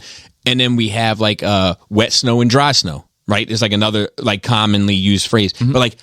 Eskimos have like 58 words for snow. Yep. You know, because they have to deal with it so much. Yeah. So like I do think there's an element of that that's coming into like everybody at the same time, so to speak. That is causing a weird adjustment phase with everybody. So it's just growing pains, is what it is. Yeah, I think. But like I think I understand people that fucking pendulum, bro. It swings too far over here and then too far over here. I think everybody needs to be more understanding and just be considerate, like we said earlier. Like it's fine if you're on one side or the other of whatever it is. Just be more understanding that hey man, other people. We have trans people that have written into the show before. And like have been like, look, the trans people that I know are not getting super bent out of shape about this shit. It's just like a quick adjustment. Like you say this, like no, I would prefer this, and most people would be fine. Oh my bad. You know, it's not. Yeah. It's not like you, ma'am. It's ma'am. It's not that most of the time. It's the impression I get from them. Yeah. So let me go ahead with this. So I watched The Grinch to kick off our the Jim Carrey one. Dude, that shit still holds up. That shit is great. Still fun, still funny. He does a fucking phenomenal job. You just like that Cheryl Hines is in it. Who is she? She was Larry's wife. She's in it? Yeah. She's one of the people. I'm almost positive. The Who's. I'll tell you what, she's not a bad one. She's not hard to look at. She's not. But anyway, let me say this. The two scenes in that shit that get me every time, and I've probably said this on this podcast 5 years in a row now. I mean, every year. It's fine. Is when he's yelling out to the cave, and he's like, he's like, whatever. He's like, shut up. And the cave's like, shut up. You know, it's an echo. And he's like getting irritated because like the cave is talking shit to him. And he's like, you're an idiot. And there's like a pause, and then the cave says, "You're an idiot," and he's like, "I'm an idiot." And then there's a pause, and the cave's like, "You're an idiot." and then when the Grinch is like, "Okay, I'm gonna say it quietly now, and I'm gonna whisper. So that the time that my vocals get to you and reverberate off of your walls and get back to me, that I won't be able to hear a word that you say. You're an idiot." That shit gets me every fucking time. And then the other shit that gets me is when he goes up to that table and he yanks the tablecloth out from underneath of it, and all the shit on the table stays perfect. Yeah. And he walks away and he comes back like a second later and just fucks up all the shit on the table. Those two parts, like they something about them. And then the last thing is two more things. I finished up the Wu-Tang series. It is, look, it's not perfect. RZA is overdone. Somebody left that motherfucker in the oven too long for his performance in the oven. You got too much sauce. Yeah, he almost sounds like DMX, because you know RZA does have like an odd cadence to him. He like, very and an odd voice, like from the slums. It's almost like he can't talk. He can't talk, and then all of a sudden he's got all these words at one time. Yeah, and then he doesn't say anything. But like in this, it's like we got to be better. That's I'm DMX. like, yeah, it's That's like, DMX. It sounds like DMX. So, but outside of that show is fucking phenomenal. I enjoyed every fucking second of it. I couldn't stop watching it. It was like, I never fell asleep on it. I don't think. It was life that made me have to stop watching it. Like I had to go get somebody off a bus, or I had to like Your kids. Yeah, you know what I mean. Just some nomad. But like Nicolas Cage from the movie Pig. He was on a bus. But yeah, I can't. All the people that have been telling me for years that I should be watching it. You're right. Oh, it's old, huh? Yeah, because this is. I just finished the second season. I think it's like it came out. I think the first season came out in 2019. Okay, Yeah. It's not super old. Yeah. Speaking of documentaries, did you watch that DMX one that's on Hulu yet? I have not. It popped up for me this week. I was I debating will. on watching it. I will. My last thing. Hey, bitch. The last thing that I'm gonna mention here is I've been I'm doing the greatest hits for Nerd Rage for the end of the year. I've noticed something. Okay. And it's going through this and then simultaneously thinking about a comment that you made in regard to the Halloween party, where you said it was all these people from Bobby's different walks of life, but they were able to come together to break his balls. Yes. Yes. And it got me like, there's something that has happened like over the course of like the past 2 years where like I've become the butt of like all the jokes. And here's the thing. First of all, I love it because I most of it is, if you guys don't recall or it doesn't seem that way, the greatest hits is coming. You'll be reminded. But like, I don't know how, like, I'm curious if it's been something about the dynamics changing or if it's been something about that the fact that I am self-deprecating. I don't know what it is, but it's a thing. I'll be honest with you. You invited though. Well, Yeah, right. I'm saying, I think you inviting it might be like what. Yeah, I don't want to misrepresent it. I don't take it any kind of way. My feelings are well intact. But like I was like, man, like that, and then that comment that you made, I'm like, fuck, like something has changed. But it's cool. But, Well, I mean, I'll be honest, when I first started coming on the show, I was like I don't know, I was nervous. I didn't want to like. Your guest. I felt even when I was a cast member, I'm like, I'm the new guy. I need to watch my P's and Q's, but now I just don't give a fuck. yeah, maybe that was the same way. Not in a bad way. Right. Just I'll say whatever the fuck I want. Yeah. Anyway, it's just interesting. It's a different dynamic when we're like, I feel we're equals. Yeah, Like, it's like different. When I first started coming on the show, even like him, I still felt like either the third wheel or the new guy, or like I'm just sitting in on this thing that I'm allowed to be on. So like I don't want to say wild shit. But like the same thing happened when Chris was gone and we had Casey here. And like the whole thing becomes about like theater and like all these like like these like, you know what I mean? And it's like I think it makes the show better, to be honest. But like it's just interesting to like observe. But yeah, I mean it's just funny to me. Before you move on to the notes, I have one more thing I wanted to show you guys. So Mason and I went to Westminster. Not last week. We had to go to the dump, as one in Carroll County does, and we see this truck. Okay, so you can see this is a pretty dilapidated '90s Ford pickup. It's beautiful. It's got some off-road stuff. But the curious thing about it is the sticker that says "furry" on the back of the windshield. It does indeed. So Mason and I asked him, I was like, Mason, what does that fursuit smell like? This person is a furry. What does it smell like? I wonder if it used to mean something else, and now they're fucking stuck with a furry sticker on the car that they've had for 20 years. I don't know. Mason went to Frederick again with his girlfriend over the weekend. He's like, guess what I saw at Target? What? The furry truck. I don't know. There's a big ass paw print on the other side. No, okay, that's definitely Yeah, I don't think this is an accident. So a couple notes. Nothing crazy. But those things don't go. Well, that truck and furry doesn't. No, that's what I'm saying. Yeah, so what does that suit? jarring. Does the suit smell like Marlboro Reds and I don't know, Mad Dog maybe? Mad Dog. You know, I almost got my ass whipped over at Mad Dog one time. I wanted to hear that story, but I did see a guy on YouTube that was taste testing 7 different Mad Dogs. Because They all taste the same. it is like a wine, right? Wine cooler. It is. It's a wine cooler. It is in That's the. what it was called in the 90s. It wasn't a wine. I drank a lot of it. It's like Boone, kind of like Alizé Boone's Farm, but really cheap. So like I had It's probably considered a malt liquor, to be honest. I had like a half pint of one time. And I was at a house with a lot of people older than me. And like, not like a neighborhood house. They were like 2 years older than me, but like outside of the neighborhood where they were like 10 years older than me. So like people in their like mid 20s and I'm like 16. And they had Mad Dog there, and I just grabbed a half pint and started going to work on it. And somebody came in, and I want to say in my head, I remember seeing wine written on there. And somebody came in and was like, ugh, like, how can you drink that shit? And I was like, this is wine, bro. Same shit Jesus drank.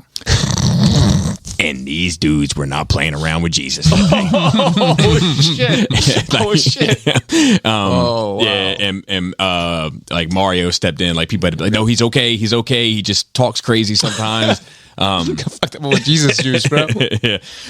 Okay, you were right. They were wrong though. Like the only right time to drink fucking Mad Dog is when you're 16, not when you're mid 20s.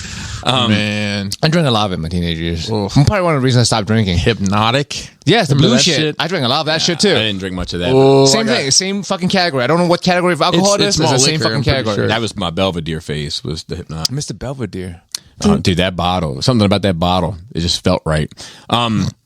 It had like the fancy building in it. Oh, yeah. You know, like okay. Anyway, look, we're gonna get past it. Packaging, bro. Jurassic Park Dominion. Did anybody watch this? I watched it. It was 5 minutes long. I didn't watch it. I know what it is, and I'm gonna be honest with you. Jurassic World I'm 3? all for a Jurassic Park movie, no matter how ridiculous it is. Phil, I'm still down. I prefer it. The more ridiculous, the better. So I'm gonna say this. This movie doesn't look all that ridiculous from this trailer. I'm sure it will be Neither ridiculous. did the Bumblebee movie, but here we are. No, it looked pretty ridiculous. When the whole robot face is underneath the car, it was, Yeah. we know what time it is. Yeah. But I'll say that like it was 4 minutes of it was just dinosaurs living in dinosaur world. Oh, so it's fulfilled. This movie was made fulfilled. Just showing off that graphics process. Except I have a feeling that might be the only 4 minutes like that in the movie. Just like like the Bumblebee movie. or the Mortal Kombat movie with Yeah. Scorpion Sub-Zero. Yes. But watching this made me realize I'd be up for that. I'd be up for a silent movie, quote unquote, of just of telling a dinosaur story. Did Disney do something? Yeah, with claymation. No, back in the day? it wasn't. They clean. talked. Did they talk? They talked. Okay. Like there might have been one at one point that they didn't, but Disney's one, like Dinosaur, they definitely talked. Dinosaur, like a TV show. Not the mama. Not the mama. Not They that talked one. for sure. I tried to watch that recently. It doesn't age hard well. watch. It doesn't age well. But like, there's a comic book, and Phil always gets mad that I can never remember. I think it's called Age of Reptiles. That was done as like a dinosaur story that with no words, like just the story. Makes sense. Yeah. But it was it's not like Pride of Baghdad where like the lions talk so that you can kind of get into like. But it doesn't matter. It was quite good. I could go for that. I could watch that as like a just a different type of movie to It would watch. have to be an indie art piece. Because like, do you remember the movie Bear? No. All right, we'll move on. I don't know. It was in the 80s, and it was a bear cub, and so you want to be a man cub, bear cub, whatever that shit is. It doesn't matter. Fucking Bobby's off the rails right now. No, the Jungle Book, right? It doesn't matter. This bear, the mother was killed, I think by a hunter or something, and then you just follow this bear. So Bambi, but bear. Growing up, but it's like a real bear. Yeah. And like, there's no words to it. You're just following this bear, and the bear eats like some fucked up plants and starts tripping and shit. I think at like a certain point, like you just follow this. Yeah, you just I'll try to look it up. But like that movie worked, and that movie was kind of successful. And like, I just wonder if like, if we could have the same thing with dinosaurs, it would be expensive. Yeah, that's the thing. You know? Like I don't know how they would do it because it would have to be a blockbuster, right? The kind of money you have to do the whole CG fucking dinosaur movie. Yeah. I mean, pretty soon they'll have it figured out where we can just go to the real Jurassic Park. And you have going. actors without faces. Same thing. It was called The Bear. Okay. Oh, I thought that was about Paul Bear Bryant, the Alabama football coach. That's probably why I never watched it, because I wasn't an Alabama fan. Here's the tagline for it. Like a good tagline. He's an orphan at the start of a journey to survive. Oh, I like the grit. Are you in? It's got some Are you grit. in? Sells it for Homer me. Bound, An Incredible Journey. Did Homeward Bound they Baseball, talk? baseball. Yeah. Okay, so then the next one, Birds of Preyed Upon. I was pretty happy. I was like, I'm gonna be honest with you, I was pretty happy with that one. HBO Max. You guys know I love HBO Max. I'm an HBO Max. I've heard. I'm an HBO Max to it. And I think if you could pay more for it, you would. I would. Yeah. I would. But I'm not feeling this from HBO Max. HBO Max censors Harley Quinn-centric Birds of Prey film. I'm already out. Censorship, you know. After leaving HBO Max on November 14th, Birds of Prey and the Fantabulous Emancipation of One Harley Quinn is now back on Warner Media's streaming service, but the version now streaming is edited for broadcast TV standards. The version of the Harley Quinn-centric DC superhero now opens with a warning that reads, "This film has been modified as follows from its original version. It has been edited for content." Though the service still lists the uncut version's R rating from the MPAA for suggestive dialogue, language, and violence, the R-rated content has been scrubbed from the movie with curse words dubbed over with G-rated euphemisms and visual gags like Renee Montoya's t-shirt, which reads, "I shave my balls for this," in the original version, blurred out. Really? So I what? That is ridiculous. It's easy. They own, Warner Media owns TNT. This recently appeared on TNT as a broadcast premiere. And somebody uploaded. No, they've admitted somebody uploaded the wrong fucking thing. Oh, it's a mistake. That's all it was. It was a mistake. Okay, so water. Okay. Listen, water under the rug, Bobby. Nothing to worry about. Okay, good. Because because TNT is the appropriate place for that. Sure. But not HBO Max. It's no, Max. that's all that happened. Not HBO Mid. Not the Max. Not HBO Mid. Not the Mid. HBO Max. What if there was an HBO Mid? I would not subscribe. It was only $3, and all it was Sex in the City. That's all it was. Well, he might be down. He might be down. No, because HBO, Sex in the City is better than Mid. Well, I guess you're right. It would have to be just average. Everything that had 2.5 stars. John from Cincinnati, and that's all. And then there was the Boba Fett trailers, which no one here watched. I'm not going to watch. I don't want to. I think I might be adopting a little bit. Yo, it's like they said they're going to end up down deep in the bottoms of Coruscant. I wish somebody write some books about that. Like it's a series of books. Series of books, maybe 3 in a novella. It's following it like formulaic. Man, I'm telling you, got like a problem with the formula. It's even like the trailer for The Mandalorian is almost identical to. It even has Twi'leks turning their head towards camera at a certain it's like the same shit. It's like when you put all the movie posters together with the blue and the red. Yes. Like and they all look the fucking same. Yes. Like I'm like, man, like I just want to hear what the theme song is going to sound like.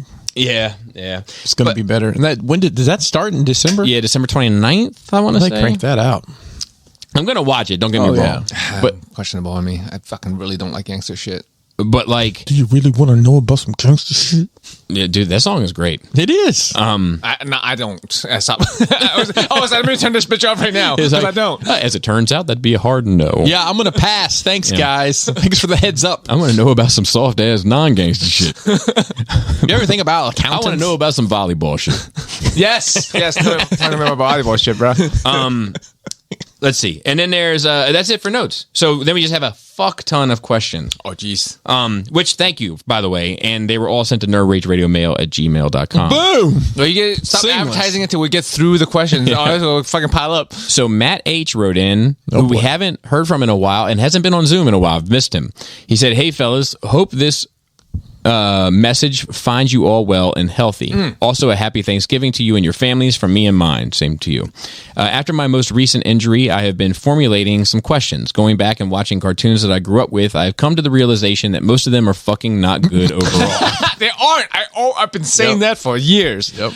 Batman the Animated Series is the one that really holds up. Yes. Do you guys have any others that really stand out? And don't come at me with that Thundercat shit or Silverhawk. It's not good. Both are terrible and have no redeeming qualities. So let's tackle that one first. So, like, I think that all that shit, I think that Batman the Animated Series still holds up. X-Men still holds up. Because it's based on the... Superman the Animated Series still holds up. That. Justice League still holds up. Justice League Unlimited still holds up. It's all the same creative team with the exception of X-Men. It's Batman Beyond? It's Paul... I never watched it. Same. But I heard it was good. Yeah, but Paul Dini and Bruce Timm did all of it, and it's all fucking good. They didn't do the X-Men, right? No, I said all except X-Men. Okay. So what do all those series have in common? comic book. The creators. Right, and the content is based on something already. Right. So rest of it's a goddamn toy commercial. Seriously. Our childhood was a fucking... Thanks, Ronald Reagan. Our childhood was a toy commercial. Seriously. They were all toy commercials. It was. I mean, He-Man's pretty... Masters of the Universe it's hard to watch. Yeah, but the 2000s is still good. Yep. Sure. I agree. But like what stuff we grew up on watching... Yeah, it's awful. It's not great. And I told you, there's that sandcastle scene. It's intense. And I don't mean like a camping trip. But like, depending on the camping trip. That's right. But the question is, pitching tents and pitching tents. It's would quite they hold intense. up for build a booth? Would they hold up for kids now? Were they waiting for 5-6-year-olds? Yeah, I don't Would 5-6-years find them entertaining now? I don't know. That's the question of how it holds the up. edits aren't quick enough. If you watch kids' movies today, it's cut. Yeah, cut. I don't know. Everything's so... Jaina liked Transformers. You know, It's not good. It's not great. No, it's not good. I mean, it has some good episodes, I think, but it's as all is awful. I've been... That's why I really shit on people who like really fucking put that bitch on the pedestal. I think G.I. Joe holds up. No. I don't know. I enjoy... There's people the original cartoon. There's people parachuting out of helicopters. There are. Ejection seats. Dude, I didn't... Just think about it for a minute. No, yeah. How many people in Star Wars have died in space? I'm just saying. Well, lots. Okay. But not... Well, you know who didn't die in space? Ludacris. But... I know, it's not realistic. No. But a lot of it's still entertaining. Like... They live stream that shit constantly. I'd have to go back and watch I'll just watch them. I mean, Charlie likes to sit and he's like, "You want to watch G.I. Joe?" Okay. And yeah, it's awful as far as like the stories are. It's a toy commercial, no doubt. But some of it's a little endearing, and it may just be that I've seen it so many times. And there's some good story arcs in there that I can recall. But I'd literally watched that obsessively as a child. That was my thing growing up was G.I. Joe. The other stuff I watched because, it's something new to watch. So, I mean, I watched Transformers obsessively as a child, but like I even knew then that most of those episodes weren't good. Like I would often be disappointed by those episodes. See, it never even crossed my mind that it was good or bad. It just, this is what is. Oh no, I definitely was like, oh fuck. Bobby had a fucking note there. He's got a little spiral flip notebooks like police officers, and he'd be like, episode. Well, like it would be like, what's the name? He'd write down the episode. Like the episode, I remember clearly, like the episode that like Sea Spray falling in love with that girl and all that shit, like or Power Glide falling in love. I remember as a kid being like, this is fucking dumb. Like I don't want to watch this, but then like the Stunticon episode I thought was great. The Combaticon episode I still think is solid. There's some gems in there, but overall, yeah. All right. So then he says, my next question is for Joe. With all the anal play, good grief. Do you ever worry about the pink gym sock, aka I broke my rear main seal, aka anal prolapse? Bro, I don't worry about me being prolapse. I don't get my ass fisted, bro. You don't know what pink sock is? I mean, I'm familiar with anal prolapse. Yeah. I'm not worried about it for myself. No, good for you. Way to be confident. Chris, who is your favorite wrestler of all time and why? Aside from Doink. It's Matt and I talk a lot, and we talk about wrestling a lot. My favorite wrestler of all time. I'm just going to say this to totally piss off Matt. It's got to be Terry Bollea, a.k.a. Hulk Hogan.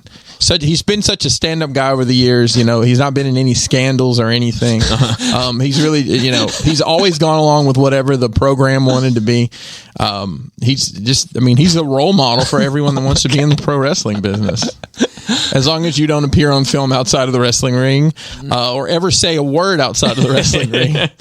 He said, I too am opposed to Power Rangers. It needs to go like Jinko Jeans, Disturbed, and Korn albums. Keep up the great work. Our next one is from Andrew. It's a long write-in, but it's good. Hey, Nerd Ragers, just wanted to say that the end of last week's episode had me cutting up. Definitely one of the best segments. I don't even remember what we were off to. We always fucking we just bullshit on here. We don't remember what we say. I don't remember what I said earlier this episode. Fuck. We're glad we're entertaining you. I'm going to try to keep this one shorter this time. I had a question about how you all feel about interacting with other people in the nerd sphere. I mentioned before in a write-in that I make Nerf products through Etsy. Yes, you did. I attended a Nerf tournament qualifier in Florida this weekend where my team of 5 made the cut for the final tournament. While this was was great for us, I also noticed something else during the weekend. I hadn't seen some of my teammates and good friends in person for a few years. We were 18 and younger doing this. We had a lot in common, and enjoyed our nerdy hobbies. Now that I'm in my late 20s and so are they, it's much more obvious that I've matured and grown a lot, where the majority of people I knew hadn't. It was easier to communicate when it was on topics related to our hobbies, but much of my personal growth and maturity seemed completely alien to them at this time. Just to emphasize, I don't judge anyone or who they are or where they're coming from, but sometimes I feel like I was the only one in the room with social skills. They are still my good friends, but I don't know now if we'd communicate anymore if it wasn't strictly on nerd topics. And then he says, has there ever been a time where you felt like you'd outgrown some of your friends or acquaintances in that space in that way? Had it ever affected your personal experience and level of enjoyment with certain fandoms or meetups? Or am I just putting too much thought into it? Thanks again for the laughs. So, like, being back in the Magic recently? So...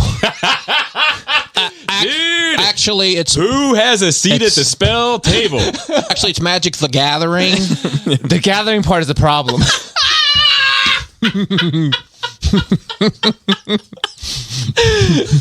So there's a Are great... you saying it should be called Magic the Loneliness? They gather for sure. No, but you preferred it was called Magic the Loneliness. I prefer just at the spell table, bro. Oh, God. So there's a great Pull your fucking cloak store. up to the spell. Wizard sleeves out, everybody. Sleeves up, man. You don't want to be hiding no cards under there. But so there's a great fucking store in Frederick. Like, it's the biggest, nicest, most well lit, clean, not smelling Magic store, right? Card store ever. Beyond? Is it Beyond? No. It's the Tournament City Games. They must pay I've a fortune for filtration in that building. I don't know, because I've been going regularly, like 4 or 5 times, which is very regularly for me, and over the last month and a half. But I was impressed the first time I went in. That's why I went back, because I've never seen a card store, immaculate and not smelling. And I went on a Saturday, and Friday Night Magic is a thing. Never go to Friday Night Magic. That means something different in Alabama. Baltimore too. Friday Night Magic's when all the people gather and play Magic. The hardcore gamers. And bro, the fucking smell is palpable. It's a wave that you air's thick, it slows your walk. But this place doesn't smell it slows. It's like walking through walking through water, man. It's a thick. It's like that. layer. It's like Alabama humidity. You walk outside and you have to part it. Alexia melatonin or whatever. That's a spell. Oh, I thought you I just think ordered that's how some you go to sleep. melatonin. You take that fucking melatonin, bro. I think you just ordered melatonin from your Alexa. Alexa melatonin. 3 days later, Bobby gets this. What the fuck is this? Why did you order 24 bottles of melatonin? Those casting spells at the spell table. Alexa, it's like magic, though. Yeah. But this place didn't have any of those signs. But it's been kind of slow there. There's always people there. But I went on Black Friday because they had I went to get a half off some shit, and I went there. Though it didn't smell. It didn't smell like Friday Night Magic.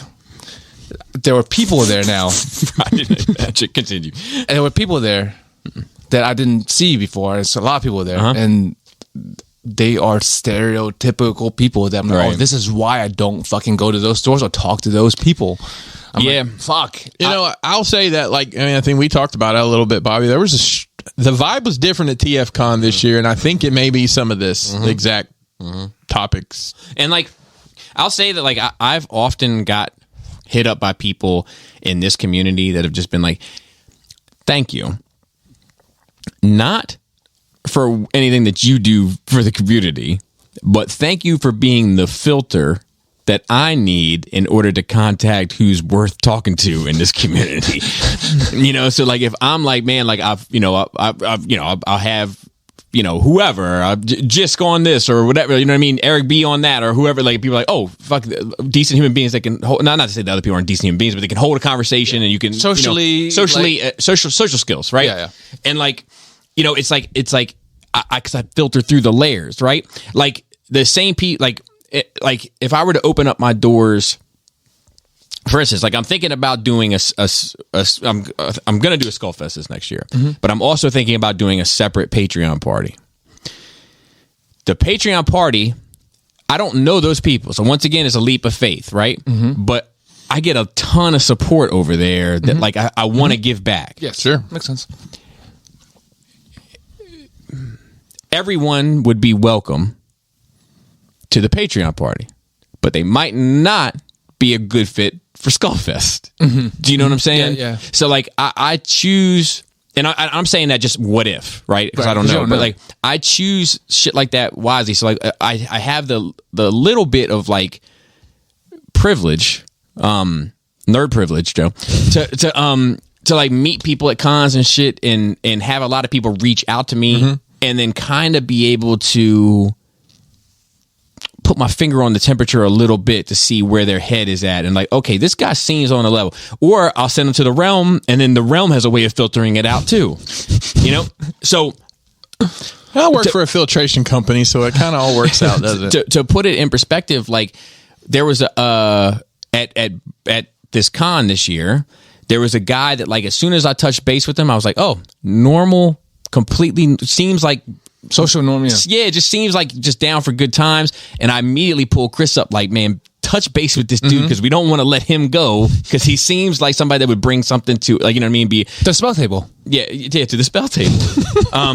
So like the thing is great, bro. Is that like, and I also think that like I've had this situation not necessarily with nerd shit, but in my other lives that I have lived, where like, I mean, I almost got into some serious trouble early on in my young adult life, and with the crowds that I grew up with and was hanging out with, et cetera, and going through that and coming out the other end, I made certain changes in my life, and I ended up in the career that I have, and I ended up, you know, going a certain way in life, and I still loved all those guys, but I couldn't fuck with them the same way anymore, right?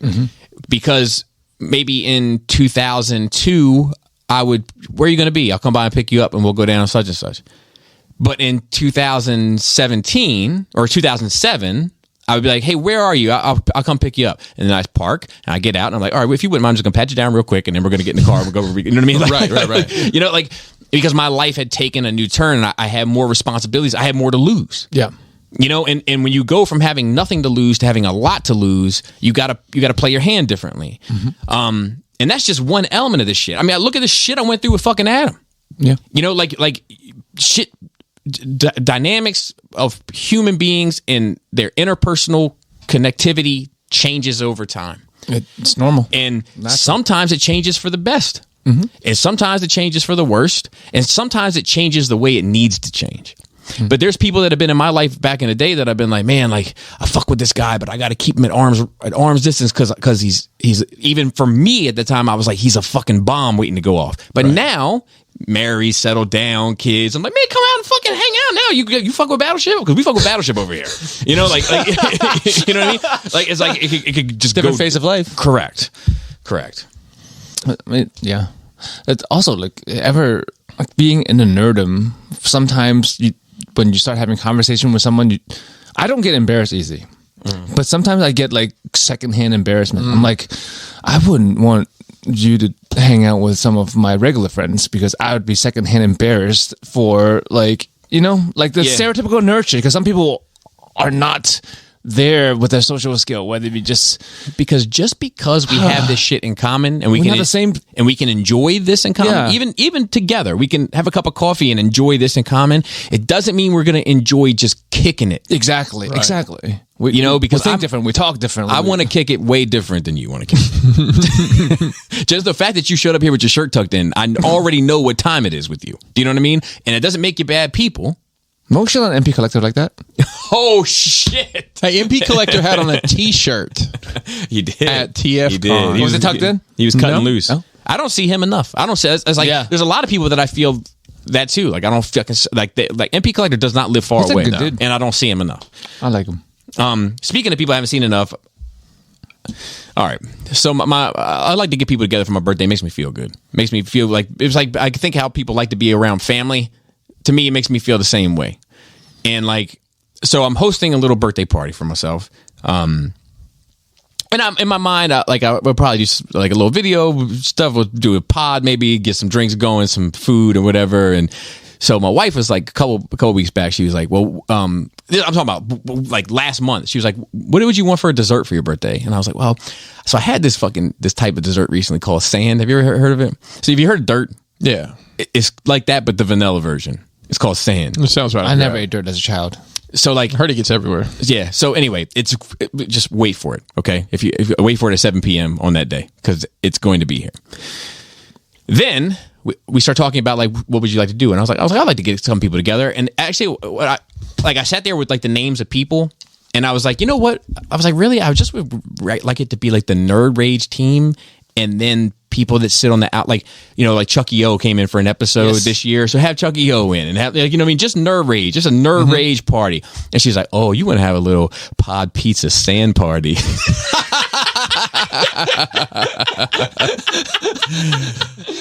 Anyway, we could change the name of this to once again, her breaking up. Like, so it goes back to that. I became the butt of the joke. Yes, we could turn this into the wizard sandbox. That what we could call the cool table. Spell table. Wizard sandbox. The spell table. Yeah. All right. So the next one is from Caleb. He says, "Hello, gentlemen. Quick question: have you ever heard of a group of, let's say, 3 guys talk about a particular fandom of which you happen to be a huge fan of, and while they are for the most part accurate about what they are saying, they egregiously mispronounce one character's name? On an unrelated note, what is it? What? I'd love to know what I'd like to know. It's pronounced Sauron, like soar on. But hey, Sauron. Sauron? No. Sauron? Sauron? It's Sauron. Oh, It's not an A, that's a U. Lord of the Rings is Sauron. Sauron? And then the X-Men pterodactyl is Sauron. Yeah. It's like a dinosaur on. What about the Kung Fu move, sour on, sour off? You're familiar. But hey, they only made... Why did that me? But hey, they only made 3 fucking movies about the guy. Anyway, I always thought they were just being pretentious and putting a sauce on a Sauron. Yeah, I did too. Like I put with Oregon. You know, if you're from Oregon, I say you're from Oregon. Okay. Say it Oregon. What I really wanted to say is I can relate to Pinkerton. I'm 30 years old, and for the last 15... No, he's 40. And for the last 15 of them... that I've been driving, I've always had hand-me-down and shit boxes for cars.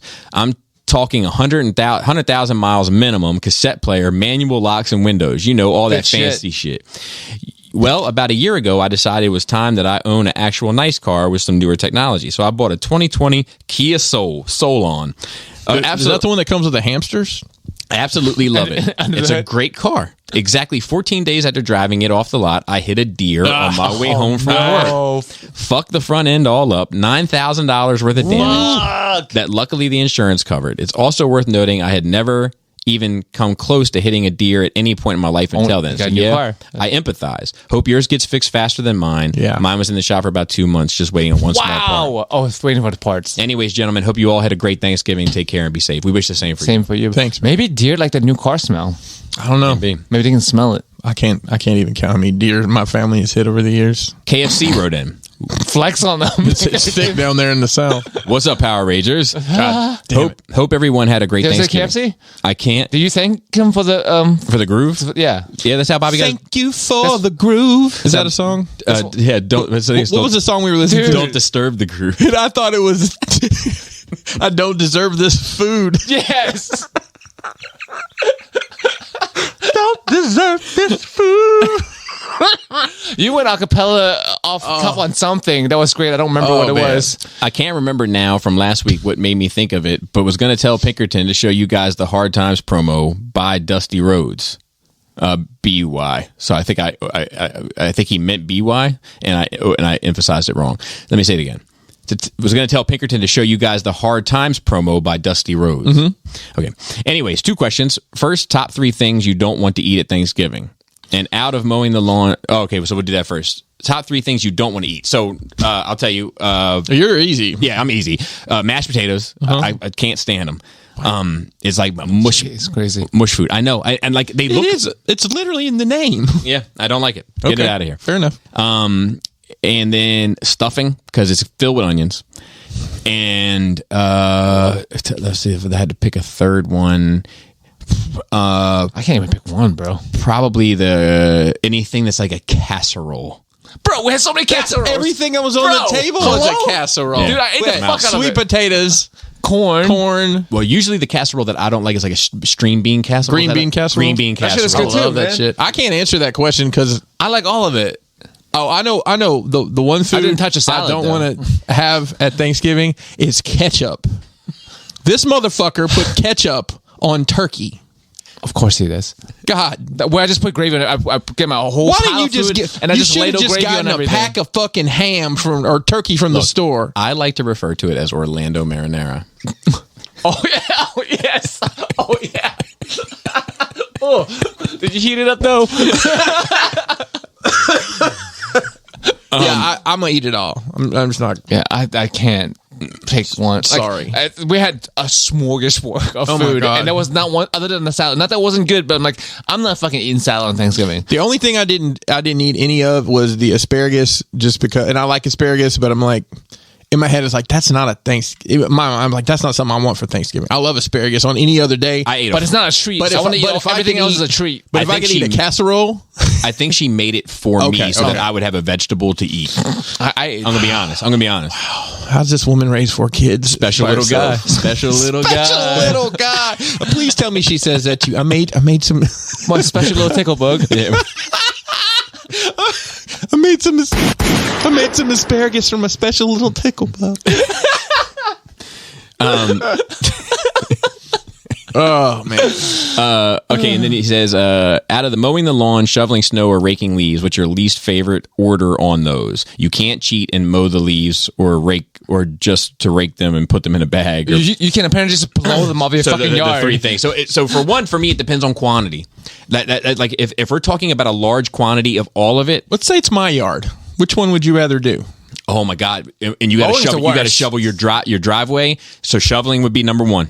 That's the easiest one. No, it's not. Bro. No, it's not. No, it's not. Shoveling would be number 1. Raking would be number 2. Mowing the grass would be number 3. Yeah, that's where I'm at. Now, only one of those 3 I do is the driveway. I like shoveling snow. It's very formulaic. What time are you gonna can come over? You can see when that shit is done. I don't care how thick it is. Like I'm like, oh, I know this Yeah, but path. it- This is a fucking path, and I'm going to make this fucking path. Yeah, but it's never And it's just- limited in area. It's never just snow. Like my driveway, though. Not your driveway. Well, y'all don't really have driveway.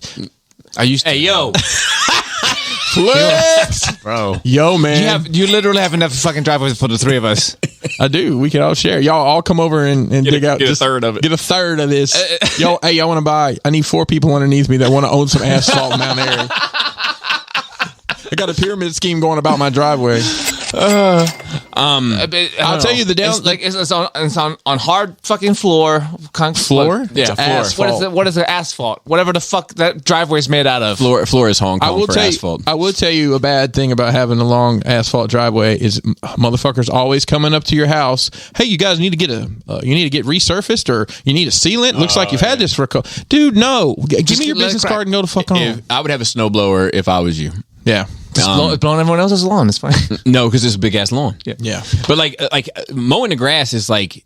But it's never just mowing the grass is the problem. It's the edging and the fucking trimming and all the fucking bullshit. Yeah, but that's just with accoutrements and fucking cables. Yeah, and shit. I mean, I hear you, but it's not. It's all battery powered now, bro. It's not that bad. It's like Not as bad as it used to be. yeah, it's and you have to go through the hills and the fucking mulch and then raking. the rocks. Raking is awful, but like, I'm okay with raking. but like my issue with I don't want to get into deep dive All you on need this. is a fucking rake. Like I like to feel accomplished. Like a driveway, but- you know but when your raking fucking road is doesn't done. do it. Raking doesn't Because do it little pieces always get everywhere. Yeah, you feel like you're raking for like an hour and you haven't made any fucking Hey, progress. Kelly uses the ride mower on the leaves. But Yeah, that's the he main said- reason he she said you bought can it. cheat. That's the main reason she bought it, and I know that's cheating. It's not. It's just Sorry. It's just fertilizer, bro. Leaves will decompose and go. Yeah, and into we the- burn them. We don't have to bag them up, sit them on the road. That too. Just All right, next set the one. whole fucking lawn on fire. Fuck it. Next one's from Billings. He said, "Hey guys, hope you had a wonderful Thanksgiving. Same to you." Anyway, my question this week is for Bobby. You've mentioned countless times how your dad has always said a leading cause of house fires is from people leaving their bathroom fans on. Dude, I've changed my life since. Me too. I smell shit all the time now. My house smells so fucking turn it on bad. Burst. Why is that? I turn it on burst and watch it. Why is that? How does that happen? Are the fans faulty? Are the wires faulty? Are house wiring regulations or inspections on the side of it because it's too lazy? I can't imagine a small motorized fan needing much more electricity than a light bulb in the house. So nobody leaves those things on. So here's the thing about it. Just because it causes a lot of house fires doesn't mean that they're significant. It just causes a lot of house fires. Is it because if it sparks, the insulation catches on fire? So I don't really know. There's a lot of dust there. If you ever look up at your insulation's not supposed to catch on fire, but because it keeps sucking up everything. So there's like if you don't clean the grill, it's just full of dust. And it just goes and goes and goes. Like my laser cutter. It's because people don't turn them off. Yeah. You know, people turn them on, and then they only remember to turn them off the next time they happen to go into that particular bathroom. And then it's getting hot. The little motor's getting hot, I'm guessing, and then there's shit up there that catches off. And it's and my dad, like I've talked to my dad about this because it was like a big warning. Like I wasn't allowed to have them on as a kid, but like he was like. He would say like, you know, like they, you know, it'll be a small little fire, but it's just, you know, you got to pay somebody to have somebody redo your fucking ceiling in your bathroom and all that. It's just a pain in the dick. And if you're home, you know, if you leave it on. Right. And you're not there. Like my small fire can lead to big fire. Yeah. Like, will you guys leave the house with the dryer running? Clothes dryer running? Yes. I don't leave the house. You shouldn't. So my mom is like, and I don't know if she knew somebody, but she was like, you know, well, I gotta wait till these clothes dry. I'm like, why? I'm afraid there'd be a fire. I thought you guys just left your dryer on the lawn though. So the thing is you only need. Well, listen, if it's outside, Joe, it doesn't matter. This is That's another. what I'm saying. Why would you? It's on the porch, Why right? would you worry about it? It's just on the outside. In Alabama. He said, I'm super paranoid about bathroom fans on in my house now because you always mention it. If I leave them on after I'm done with my business, I always make sure to go back and shut them off. And, you know, so like I'll say this. This is another thing my dad taught me growing up. Fire only needs three things: fuel, heat, oxygen. So if it has more... Give me fuel, give me fire. Give me all that which I desire. So like, that song is awful, by the way. But like, it's awful. It's not one of their best. You're just shitting all over Phil today. Shitting on Metallica, shitting on dinosaurs. He knows how I feel about that song. So like, so here, if you have more of any, you need less of the others. So if you have more heat, you need less fuel and you need less oxygen. If you have more oxygen, you need less fuel and less heat, and so on and so forth. So I think a lot of those fans are often, you know, contractor fans are the cheapest fucking shit that you can get, and they heat up and they burn.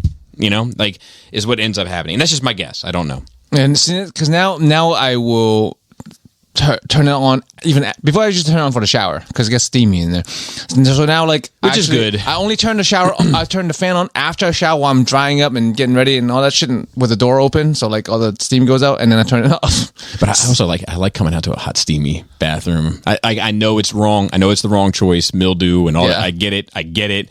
However, it's comfy. It's comfy.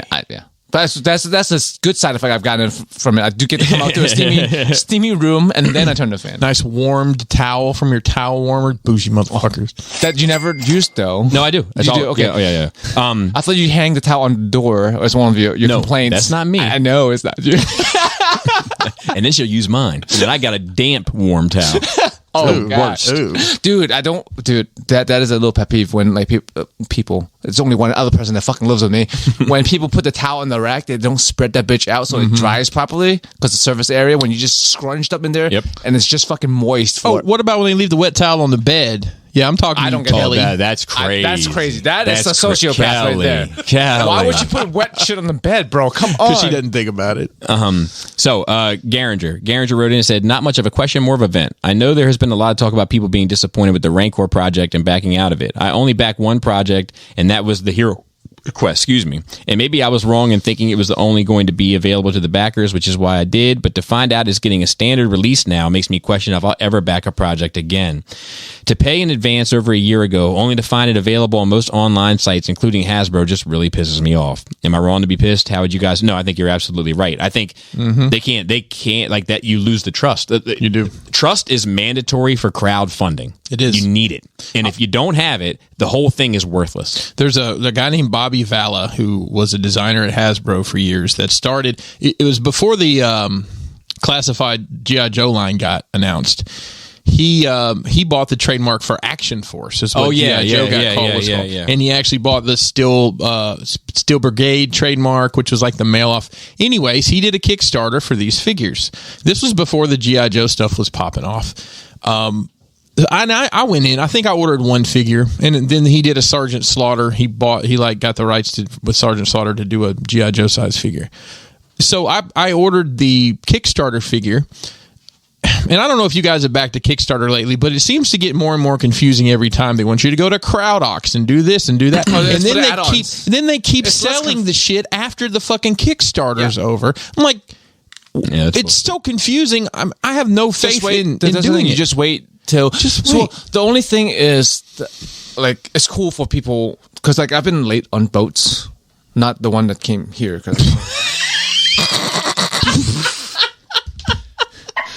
But didn't Crisscross sing a song about that? Oh, I missed the bus. It was a bus. Yeah. Ow. I missed the bus. But like there's stuff like it didn't hit my radar, and I find out later, and it fucking sucks. You can't get it, or you can, but it's 12 times retail value. So like it's cool that certain exclusive things are available, but I do believe that it should be different. It should be different. It should be like this Hero Quest game that's coming out. You should have extra pieces I would guess it's a different version, or doesn't come with all the greebles that yours came with. Or the colors, something on the box that says second edition, or something that makes yours more special than others. I'm okay with that. I'm okay with second releases as long as it does a difference. Yes, right. I agree. Because like comic books are the same, right? They reprint comic books, but value-wise, second printing. I mean, it's very clearly exactly. So like the first one's worth more. But I also feel like if they know they're going to do that, they should have something in. They should have said that. Something. They don't need to be. But the problem with that is like everyone will wait. I get it, but I'm saying that's why you need to choose the words wisely. But you definitely need to make it clear that like, look, it's not exclusive. It's not exclusive, or be numbered. Like okay, like for the crowd-funded. We're trying to crowdfund 1,000 of these, so you have it'll be numbered, right? 1 of 1,000, whatever. Yeah. All right. Our next one is from Richie K. He says, look, I'm gonna fuck this up. I feel like people do this just to fuck with me. Ni hao, raging nerd herders. Ni hao, motherfucker. I know that. I know. Come on now. What ni ha's? Hot. Yeah, for sure. Hold on one second. Somebody hit me up and said, actually, it's Garinger. We're just talking about you, bro. I know. Hello? Thank you. He knew. This is like podception now. We answered your... All right. Been listening backwards through the Nerd Rage radio catalog, and it's been really entertaining. Like Tenet, backwards. Having you guys finished WandaVision and not be happy with it, then to being halfway through full of hope, and then starting it with nothing but praise. It's been kind of like that movie Memento. Oh, yes, God. That is cool. Oh, God. With all that in mind, I'm super interested to hear what you guys think of Hawkeye and why you're not enjoying it so far. That's about right, man. That's about right. I want to like it. I really do. But more than ever, it's clear that Marvel's becoming the new telenovela. I'm still going to watch it all, but the Marvel fatigue is really setting in. If Multiverse of Madness doesn't change the playing field, I think I'm struggling moving forward. So just out of curiosity, which is your favorite MCU character to date, and which movie did you like them in the most? Less points to anyone who picks Bucky and Winter Soldier. He's already everyone's go-to answer. Yeah. So favorite character in the favorite movie. So like, look, I got news for you. Cap is probably my favorite. Same. Like I didn't really care about Cap before the movies. Yeah, and it's like in the comic books. I didn't either. I respected him for who he is, but like. And I liked him a lot in Civil War in the comics. So my answer is probably Cap and Winter Soldier is probably my answer. However, you want to know who the tie is? Or if I had to pick a tie and why it has affected the way I view the Marvel Universe so much, it's Thanos in fucking Infinity War. Thanos. You know, like that's the problem is that like that character meant so much to me that killing him off in the first 5 seconds of the next one, only to have you fight a version of him that's couldn't be further from who he is and less interesting, it's just such a fucking waste to me. So I feel like I just brought the whole vibe down. I really like Trevor. Trevor's pretty good. His story arc was great in both films. But I really liked him in Iron Man. But that's not your favorite character. No, it's not. No, it would be Cap by far. Yeah. I mean, I was thinking It's the only but like, if Avenger I have Thanos was two hot toys if of. Thanos was an option, that would be it. I mean, like he is an option. changed shit He is for a- me. I still want a fucking that bus, so to speak. But He is an option, but it's like I just didn't get enough of him. it's like I was robbed. I was robbed Rob of his Liefeld. story. I was Rob Liefeld of his story. like no feet. Feet They and cut pockets. the feet out underneath They it. just put pouches. Set you for a layup. but this, yeah, I mean, it's like fighting a 2020 version of somebody and fighting a 2000 version of somebody. It's not the same guy. not the same If guy. you fight me from 20 years ago and you fight me today, it's not the same fucking dude, bro. Yeah, I was more interesting then. My knees were much better. Oh, it's opposite of Thanos then. Yeah, I'm the opposite of Thanos. I'm fucking old and whack now. Fucking boring as fuck. I go like, we're going to Target? I'll get my shoes. Ooh, Battleship. I can wear my fancy shoes to Target. I can wear my fancy shoes. Dude, the amount of shit that my family gives me over wearing shoes now is fucking unreasonable. They No, it's not. dude, they're like, oh, you got a little pep in the step now with some fancy shoes on. Like, like, dude, it's so fucked up. Anyway, so just out of curiosity, oh yeah, he did that. Lastly, I'm not Chinese in descent, but hearing Bobby try his Australian accent every time I sent "G'day, mate" got me wondering if he would do any associated accent to match the greeting. And I did. He won. See, this is why I don't read the questions beforehand, Joe. Yep. Thanks for reading. Thanks for replying. Till next time, take care. Okay, so that guy called Blaster. Ooh, lengthy. I don't know if I can read this. Let's see. What time are we in now into the show? 2 hours. Sup, Power Rangers. You're welcome, Joe. Someone had to give you a break from hearing Go Power Rangers. Wish I had some questions. But wanted to get some things out, etc. So we're gonna jump through these because we're at 2 hours. To Bobby, your KFC Ultra Magnus history video was great. Definitely opened up my eyes Yes. here as to what the hell is going on with them as of late. I'll tell you what. Thank you. Did you watch the shipping video I did? I did. I'm proud of that one. Yep, that was good. It's worth a watch. Okay, I haven't gotten to it because I haven't driven since. I haven't been proud of one, like really, like I checked all the boxes here that I need. Mission accomplished, but I haven't been proud of one in a long time. I was proud of that one, and it was well received. I think you pronounce it Mirsk, by the way. Okay, yeah, The shipping company. I I made many shipping containers with that written on the side, and I think it's Mirsk. Meerscat. Yeah. Sauron. To come with sir, To come with your knee highs. Sauron cream, Sour on and knee highs. sour cream and onion. To Joe, I am no heathen, therefore I began Saint Seiya subbed and will see to it as such through to the end. Kidding, Good luck, man. Kidding about the heathen part, of course. But no, I'm a dub guy, but Saint Seiya has awful dubs. But also, good luck making it to the original series because it does not hold up. Not even It's one of bowling. those childhood things. Fuck this shit. I don't understand. Not even bowling for Soup's cover of Iran. Well, you know Blowing Off for Soup. That's a band. Oh, okay. Okay. 1985. Yeah, 1985. I don't know this. They did Springsteen, Madonna. Maybe before Nirvana, there was YouTube. No, that was not YouTube. I don't know that. That was song. U2 and Blondie and music on MTV. TV, yes. That was used for the I like that opening. song. Couldn't save it. I ran so far. Oh, so I know the original Flock of Seagulls. I ran. Yes. And I ran. Iran. I ran And so- Iran.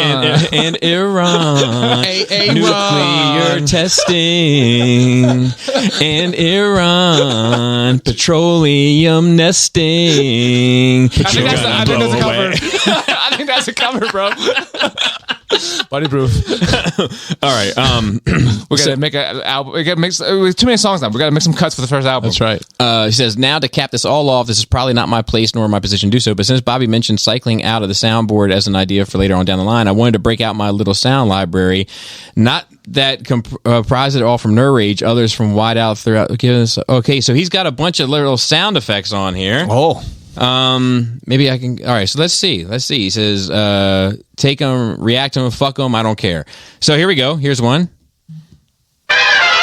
Oh. Are we gonna get a fucking DMCA for that shit though? Here's one for Coruscant Nights. Coruscant Nights. This is illegal. This is illegal, you know. Here's Dagobah. The Dagobah. that is Joe's room. Oh shit, that's Gurren Lagann. Dude, I don't. The 2 notes. Yeah.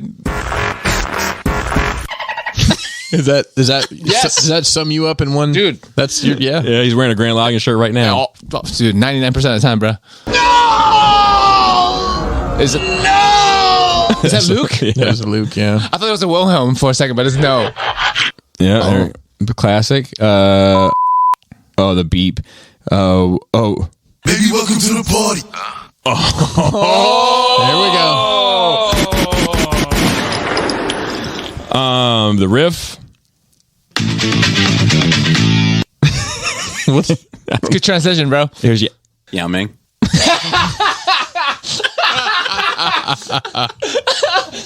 Wait, you don't have enough buttons on this. That's surprise. Dude, that's a Dragon Ball, I think. Earthbound what? And Epic Deliverance. Oh, It's just calm enough that you know what's classy coming. deliverance, Dude. bro. Well done. Well done. James I forgot about that. James G wrote in. Man, y'all better be glad Bobby learned how to read. He's getting better at it with all his practice. Hope you had a great Thanksgiving, et cetera. We wish the very same for you, James.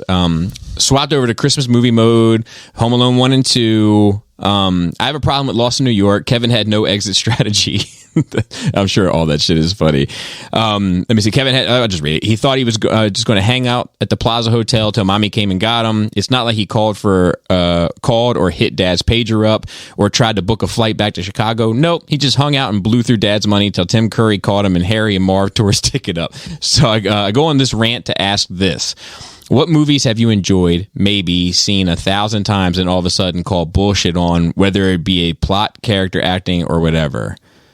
I'm pretty old and set my ways. It's pretty hard to like fucking change my mind like that. Same. I think the only one that really fucked with me was when you brought up some. See, untap the power. You brought up some. I got it. You brought up some Dark Knight Rises shit recently that I could kind of explain to myself from my headcanon, but as I went to explain it from my headcanon, I ended up having a problem with something else, which is how they got there how they got the fucking mask on him in the first place to put him on the plane and didn't know they had this fucking maniac with a fucking mask on under, you know what I mean? Like, I think Dr. Pavel had to know the whole time. I mean, he knew what. Yeah, so like, but not that it ruined it for me. Like you, I at a certain point, I do think I marry the pot, and it becomes hard for me to unsee the beauty of something from the past. However, something from the future, like an episode that's perhaps the 9th in a series, for instance, could do some serious damage to me. Fair enough. How was the 9th in the lore? Yeah. Well, Fast 9 was critically acclaimed. No, it wasn't. Bobby, he was they a did critic, the though. impossible. They Never once. took a Fiero. Do you guys have anyone? It's the number 9, the bad. What was number 9 in Jason and Freddy? It's number 9, the bad one. You just don't go to 9. You just I think you stop 9 at is 8. just bad. It's like the 13th floor. You just have to skip it when you're making cinema. He says, I just got my first cystic lesion last week. Oh, congrats! All Stars Vitus. It's an awesome figure. Looks amazing, well Sounds painted. like a disease like It gingivitis. does. But I can't figure out the hype of this line if you were not all in from day one. Is it just hype because you moved on from something else and this is another dopamine drip? ETR's Brian Brink was very helpful before I got off Facebook with the groups, finding figures, etc. But then there's just some characters you can't get without selling your firstborn or a kidney, which is my instant turn off to the line. And I'm not a cheap fan bro either. I get it. He goes on about the listings of the figures. Chris, as a producer of sets and items that enhance the visual and collecting aspect of the line, what do you think the appeal is of mystic or cystic lesions?